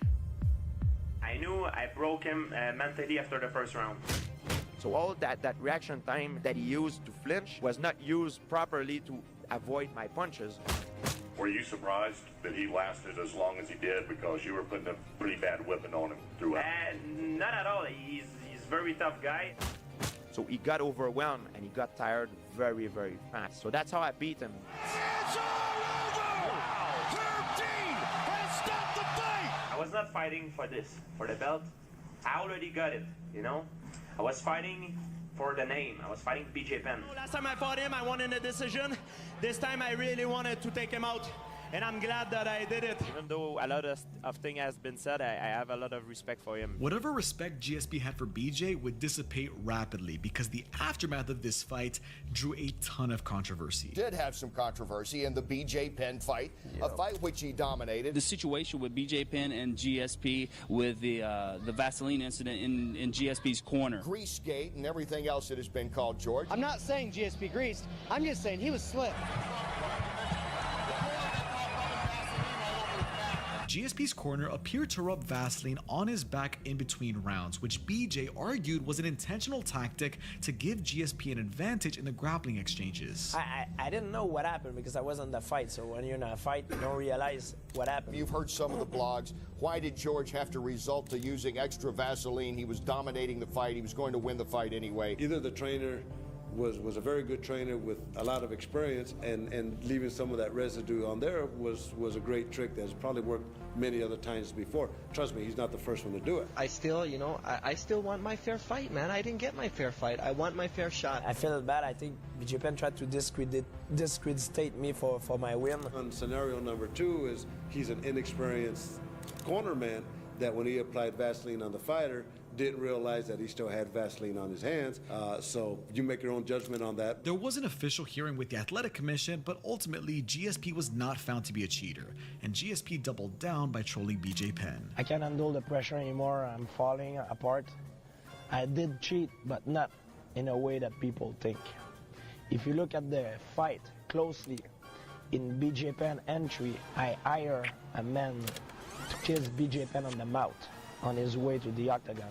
And at that precise moment, BJ Penn lost all his strength and all his focus, and the fight was mine. So if I cheat, yes, but not with the Vaseline. By hiring a man to kiss him in the mouth. That would hardly be the last or the funniest time GSP trolled his way out of controversy. Now look, I'm gonna be honest with you, this video took a lot of work. We're not at the most interesting part yet, and I'm not at 100k subs. So if you could subscribe and share this video with someone who'd enjoy it, I'd greatly appreciate it. Now, back to GSP. GSP's next title defense was against Thiago Alves, a terrifying knockout artist, but spoiler alert, he dominated him at UFC 100 in his third title defense. The reason I'm breezing through this fight is because the most interesting part actually happened in the corner going into the last round. When I was on the bottom, in my guard at the third round, Thiago pushed my knee down and I heard my groin, my abductor snap. and I hear the noise like some people are gonna see that on TV, they're gonna laugh because I come back in the corner and I told my trainer, I said I pulled my abductor, and my trainer Greg Jackson, he said to me, I don't care, George. Hey, look at me. This is where champions are made. You understand me? Yeah. Nothing matters now. Hit him with your groin. So I'm like, oh, okay, well, I guess I have to go back and finish that fight. That's the funniest corner advice in UFC history, but this savage mindset was necessary for a world champion like GSP, especially when things don't go well leading up to a fight. One time he got dropped in practice, and I wanted to pull the plug. It was for a world title fight. He was fighting Dan Hardy 2 weeks before his fight. I was sure he was concussed, and I said, George, I'm pulling the round. He said to me, Coach, let me finish the round. I'm okay. Let me finish the next round. And I felt that if I pulled him, I would have killed his confidence. So I said, okay, you could do the next round. And I told the other guy he was sparring with, don't land a single glove, like I whispered it to him. Not a single glove on him. Just take a mauling. And George went in the next round not knowing that the other guy's not allowed to hit him at all. And he just crushes the guy, right? He just like mauls him and gets that. And I was really, really grateful for the other guy was a pro. And I was very, very grateful that he took the beating that we asked him to. George after was like, man, I know it went bad in round 4, but round 5 was amazing. I was on fire in round 5. I said, you were. You were. Still the undisputed UFC welterweight champion. You've got to give props to Firas Zahabi for not killing GSP's confidence. It definitely influenced his performance. I mean, even though he was hurt, he dominated the entire fight and went for the finish multiple times. But this is when fans started to turn on GSP. Well, I can tell you this, the fans were not happy with tonight's fight. You know, my Twitter was blowing up with a lot of negative stuff. I want to be the best of the best, so I have to win. And that win is not satisfied for me. I want to win and win in a spectacular fashion win. I won, but I haven't beat my performance of last time. So I'm not happy. I wanted to finish, have a clean win. Were you impressed with what he did out there? Hey, listen, every fight you have isn't going to be the most exciting fight in the world. It was a dominant performance. He wanted to do better. I obviously wanted better. The kid sits up here and he's just so classy, and he sits there and admits that he wishes he did better, and people just love him. It sucks to be GSP at this point because once again in his next 2 title defenses he shut out Josh Koscheck for a second time, and then he defeated Jake Shields, the former Shuto, Elite XC, and Strikeforce champion. GSP was clearly better than his opposition, but getting finishes was proving difficult. Are you satisfied with your performance? No, no. I wanted to finish a knockout or a submission, and he's very tough. I know I'm gonna be a lot of criticized again. Oh, you don't finish that fight. You heard from some fans and people talking already. He's not going for the finish. He doesn't seem to have that killer instinct. Would you agree with that? Nobody said anything negative about the fight whatsoever to me. I'm not fighting tomato can here. I'm fighting the best guy in the world. When you're at the level he's at, you're going to continue to fight the best guys in the world, and George St. Pierre keeps winning. And I know George is going to be the one that catches all this stuff that he didn't finish another fight, but George is fighting the absolute best guys in the world. So GSP was getting criticized for not finishing talented contenders and was also accused of ducking a highly anticipated super fight. There's been a lot of talk at one point in time of you guys getting together and you and Anderson Silva meeting maybe at a catch weight. It's starting to almost be the time where maybe we could see that dream fight between him and GSP. George St. Pierre versus Anderson Silva. George St. Pierre and Anderson Silva. Would you like that chance to take on Anderson Silva to have that sort of historical relevance? That's a good question. Everybody asks me that. If he could cut down to 170, then I would look at a GSP fight. I would do it. Both guys would absolutely take that fight. Everybody wanted to see GSP take on the dominant middleweight champion of the world, Anderson Silva, but it wasn't GSP's fault this fight never materialized. Yeah, like back in the day, me and Anderson Silva, it's a lot of things. Why it didn't happen? There's stuff that people don't know. You have always ruled out the fight against Anderson Silva, George versus Anderson at any weight. The one thing about this fight, and I keep saying this and people just don't seem to get it, it's a fantasy. This fight's a fantasy fight. Other things have to happen before this fight can even be talked about. I don't like the idea of GSP moving up. Yeah, I've never once talked to Anderson about fighting George St. Pierre. I've never said, hey, let's set up a fight and let's do this and that. I've never said it. I said, okay, I'll fight Anderson Silva, but in a catch weight. He go down a little bit and I go up a little bit. And also I want to test for drug. I want drug tests. And at that time, it was before USADA and UFC didn't want that. They didn't want starting drug tests. The UFC never wanted to do it. So this fight, I think I will blame the UFC. So by now, GSP is seen as a dominant champion whose fights are far too boring and predictable. But his next fight would be anything but. Toughest fight in terms of damage that I get the most hurt.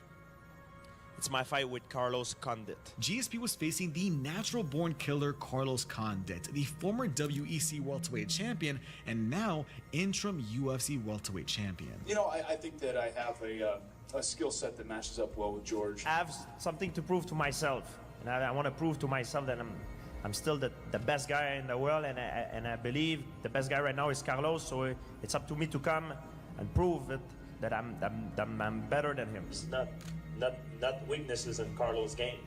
So I'm gonna focus on myself, of where I'm strong, and what I'm gonna do to him instead of thinking of what he's gonna do to me. He's got a very good jiu-jitsu, and he's not only good with his hands, standing up, knees, elbows, kicks. What makes this fight special isn't just the danger Carlos posed, because after the first 2 rounds, GSP was winning. What makes this fight special is how GSP handled round 3. I got kicked in the head. That's a kick to the head. He damaged my temple artery, by the way. It was a hard kick, man. George is in big trouble. So I'm in my butt and I see Carlos Condit coming to me and I'm like, I've seen this before. That's the hardest George St. Pierre has been hit since Matt Serra finished him many years ago. And that scenarios that happened with Matt Serra is playing in my mind.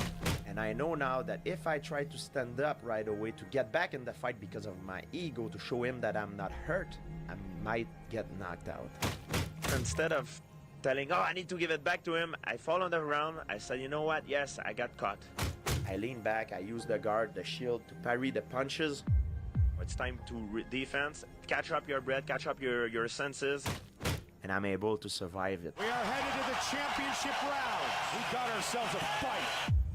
Now I know that it's the loss of Matt Serra and the experience that I gained from it that made me survive that kick to the head. Matt Serra, by beating me, he helped me become a better martial artist. The greatest welterweight champion in UFC history. I give everything I had. I have no regret. I fought the best I could. Credit to Carlos, he gave me my toughest fight. I was getting hit. It was painful, but I had a lot of fun, and I love my job, and thanks to everyone for the support. GSP overcoming Carlos Condit is a testament to his greatness in learning from the only 2 losses of his career. If GSP never lost to Matt Serra, he might have cut his overall title reign short because he wouldn't have had the experience to overcome something as devastating as that kick. And above that, GSP wouldn't have gained the humility to understand his strengths and weaknesses. I don't have the knockout power of a Rampage Jackson. I don't have the athletic ability of a John Jones. I don't have the accuracy of Anderson Silva or the wrestling of a Charles Sonnen, but I use my body with the tools I have the best as I can, and that's why I win fight. Yes, he does win fights, even if some people don't find him that impressive. And Nick Diaz says on Twitter apparently he's not impressed by my performance. Who said that? Nick Diaz. You told us Diaz GSP. We're crazy for asking about this fight, a lot of hurdles, things like that. 2 days later, you go on Twitter and you announce that it's actually happening in October. Well, the thing that I like about Nick Diaz is a very exciting fighter. Yes, GSP would meet the original Diaz brother for his 8th title defense, and of course, they were very friendly. He's not talking like he wants to fight me. He says about me that I didn't want to fight him. Like and I'm not a coward, you know. I never duck nobody. I'll tell you what, bro. You know, I was out there. I was fighting all the hitters, bro. You ain't fought no hitters. I don't buy this thing that, oh, he's crazy, you know. These guys are coming out trying to wrestle you out, and you take these punches and you start quitting. You know, I say Jake Shields won the fight. I think Carlos, he won the fight too. That dude turns everything into a personal affair, right? Yes, he does. They like to make me look like the bad guy. George likes to say I remind him of the bullies that picked on him growing up or they had to deal with. You know, I'm going to say, like, how many times you had a gun to your head, George? I think he takes it personal. Yes. I think it's a freaking sport, man. He has the need to hate his opponent to fight him. For me, there is nothing personal into a fight. I don't need to hate my opponent to fight him. Maybe he hates my guts. Like, I don't know what he's gonna. Right. I don't know if he wanted to fight me or like. He might really want to fight you. Like, he's not a hype guy. Do you really think I'm afraid of you? Hey, that's fine. Okay, no, I don't. You scared? You think I'm afraid of you, man? Are you crazy in your head, man? I'm not scared of you. You'll see Saturday if I'm scared of you. All right. Unanimous decision, Lagagno and still St. Pierre with a record-setting title defense tonight. It seemed like you guys were complimentary after the fight. I'm cool with him. I don't know if he's cool with me. It was at City before the fight. Then after the fight, yes, it's true, we hug.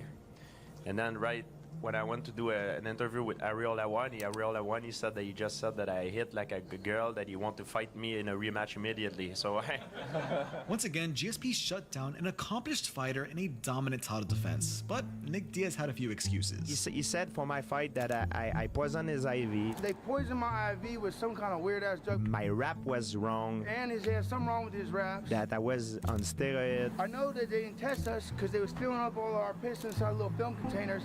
I was like, I would have tested for weed. I gotta confess, Joe. I gotta confess. Okay. I was so scared of fighting Nick Diaz, so we poisoned his IV. But he survived. So I was even more terrified, you know? So all the athletic commission was on my payroll, so they tricked away and then I made it. And it went through. So I was even more terrified. So the alien abducted me and put they put the gamma ray to increase my strength like the Hulk. Like a performance-enhancing drug, and the fight was still happening. So right before I put some glass and cement in my gloves, make sure, and still had a crazy hard fight. Allegations aside, GSP ran through the entire division, but there was one man left who MMA fans genuinely believed could beat GSP. And spoiler alert, they were right. Keep the fans happy, knock him out. You know, that's my only goal. He's the #1 contender for a reason. He posed a big threat to me. Johnny Hendricks was a power puncher tearing through the welterweight division and had only ever suffered one loss. But GSP was convinced that Johnny had an unfair advantage. Did you think Hendricks was on something? It's like all mind games. Oh, you're on steroids. Oh, you're on this. Fighting against performance-enhancing drug in the sport, and I felt like the UFC at the time did not add my back. You want to talk about a doping thing? Really? You know what I mean? The only thing I can say is I didn't want to attack one particular individual, and I wanted to change the system. Because if you attack one individual, another one will come. Right. So in that particular case, it was Hendricks. I wanted to do it not to hurt the UFC. That was not my goal. I wanted to elevate the UFC, elevate the sport. Because it's the outcome of a win or lose are very dramatic in our sport. It could influence the life of an individual. It could be very bad. He agreed. It was public. He agreed. When we say it, you can look, you have the evidence that in the interview he said he agreed to do a test.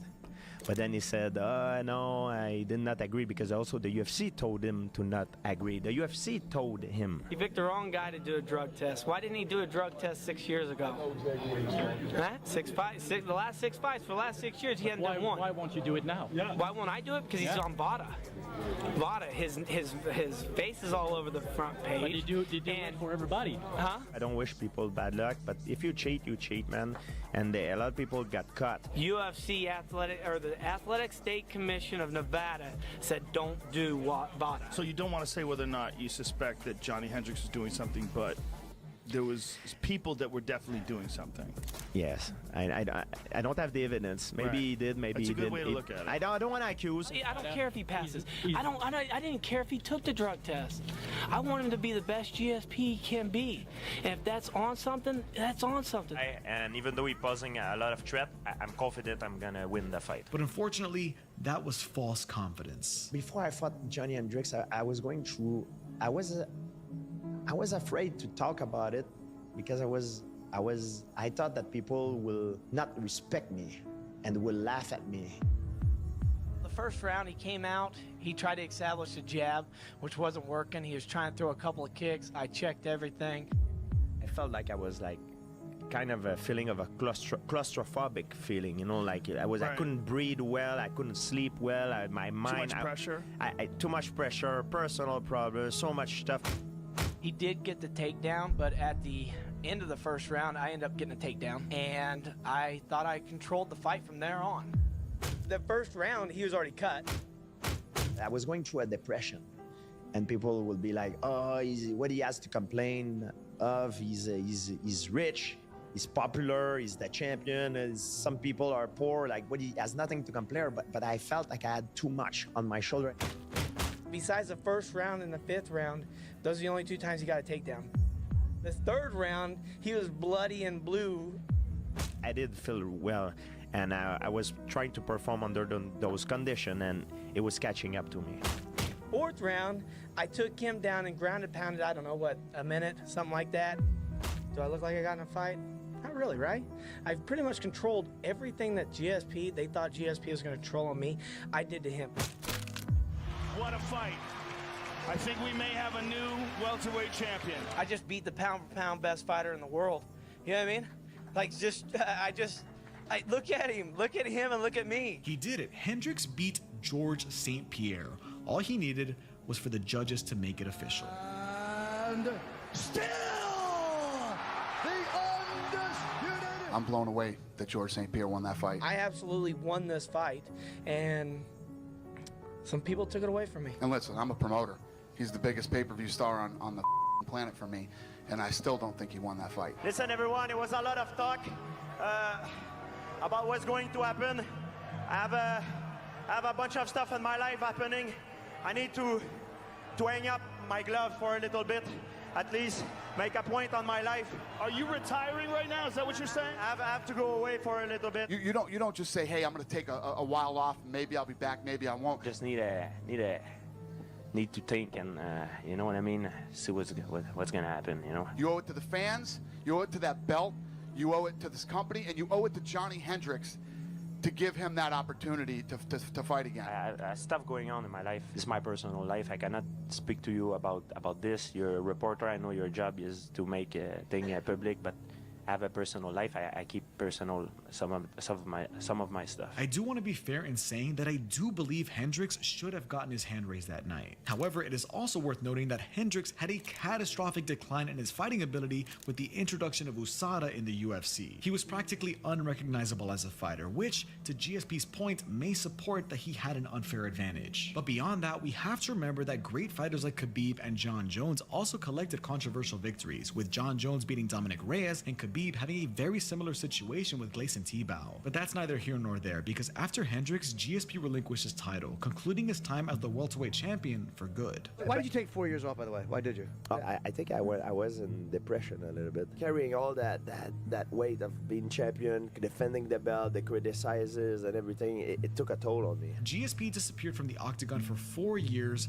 before he started to get the itch to come back. You took 4 years off. Yeah. How many years in were you like, I think I'm ready to come back? When I see USADA and the drug testing program being implemented, I don't want to come back when the sport was dirty. That's one of my things. So what made you want to come back and fight again? I never took a retire. I just needed time off to get out of the spotlight. So GSP knew he wanted to come back. He just needed to come back for something different. Essentially, he walked away from the game. And he walked away for 4 years. That's a long time to be out of a sport. So my question to him was, if you're going to come back, are you just going to do the same thing? You're just going to come back to welterweight and do what you always did? Well, I wanted to come back for something that excited me, something that was different, something that was unique and rare. You know, and I didn't want to come back to do the same thing I was doing before. Let's do something significant, something you haven't done before. So John, he told me, he said, listen, he said,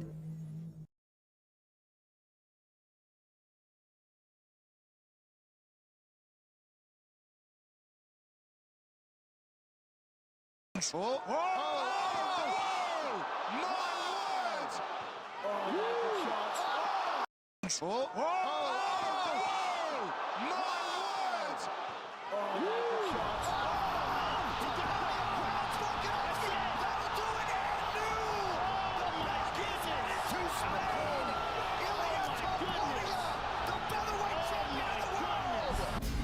walking for his debut is Ilia Topuria, and here we are, 8-0, a legit prospect out of Spain. Lots of interest and hype around this contest. There's the newcomer, Ilia Topuria, Yusuf Zalal. He is looking to be the first fighter to 4 wins in 2020. We see Topuria in the black, Zalal in the red.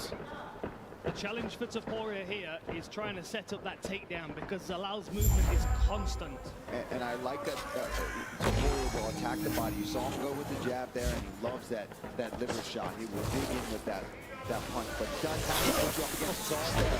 He looks to come over the top of the opening. Landing that knee.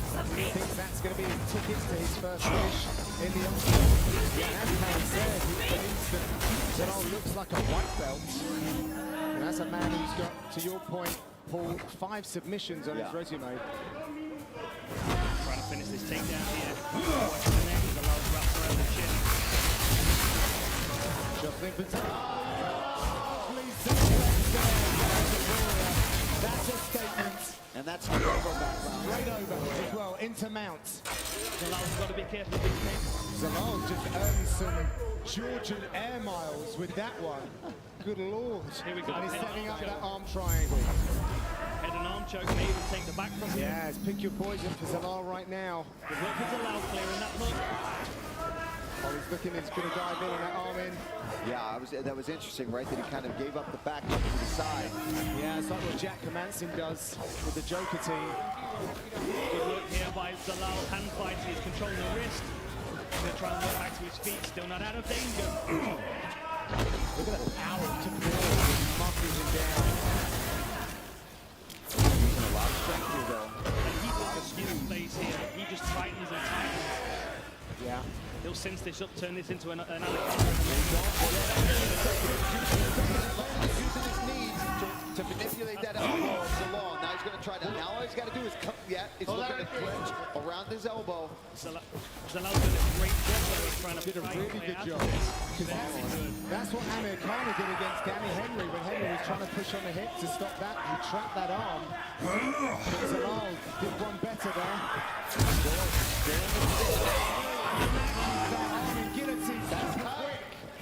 Is Zalal going to push up the fence? He's trying to. He's just going to fight on the here.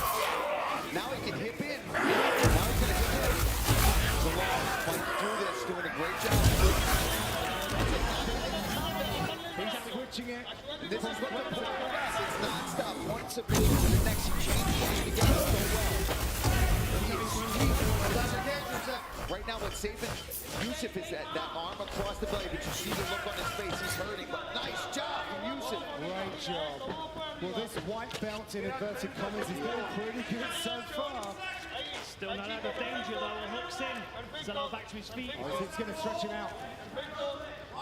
Wow. I mean, this is just such an aggressive submission attack. This is where Topuria wants to fight if he's on the feet. Zalal back to against the fence. Oh! A big left hook. There's the knee. Oh, I think we're seeing Zalal slow down a little bit here, Dan. Well, he's trying to land that knee, but he's getting clipped on the way in, or as he's landing. Watch that right hand coming over the top. He's trying to line him up for it. Oh, lovely Man, 1-2. off the shoulder there. Luckily for Zalal. Oh, showed the knee, shot in quick. Good timing on that level change. Zalal checking the clock. Lacing up the legs. Got to watch his neck. He's going to pop that out, no problem. There's nothing there. Somebody's bleeding. I think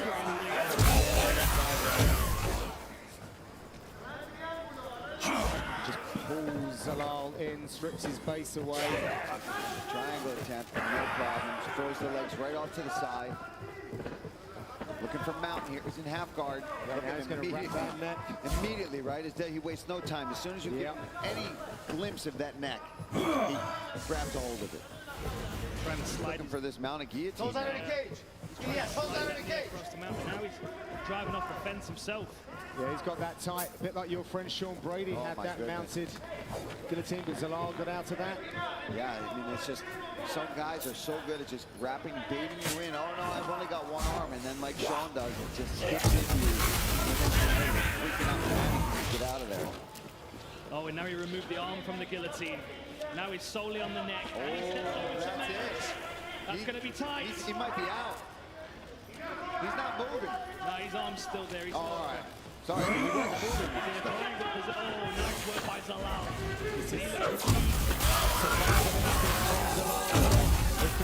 Putting on a bit of a grappling masterclass right now. Certainly not the position he wants to be in. Oh, he's got his under the neck. Short grip. Man, he's working on that. He's finding a way out of these things. I think that's 5 submission attempts now from Ilia Topuria. But unfortunately, he's doing exactly what Mark Montoya doesn't want him to do right now, and he's engaging. But that's something Topuria is so good at, right? He baits you into that because you escape and then you end up on top, and it's like, oh yeah, just keep grappling with me. That was a good knee. It's almost a preset. When you've already engaged in grappling, you kind of keep playing that game. It takes an intelligent fighter to disengage, which is what we've just seen from Zalal. That drive is slowing down now. To emulate his teammate, Brandon Roybal. This would be an upset if Zalal got the finish here. Wouldn't it just? Topuria, you can see his ribcage expanding. He's still breathing. And he was giving the thumbs up there to the ref. And now Zalal finds himself on the floor again. To the wrist. He's going to try and feed his knee through. Mark wanted him to push on those hips. He went to that triangle, which is what his coaches wanted, but once he didn't have it,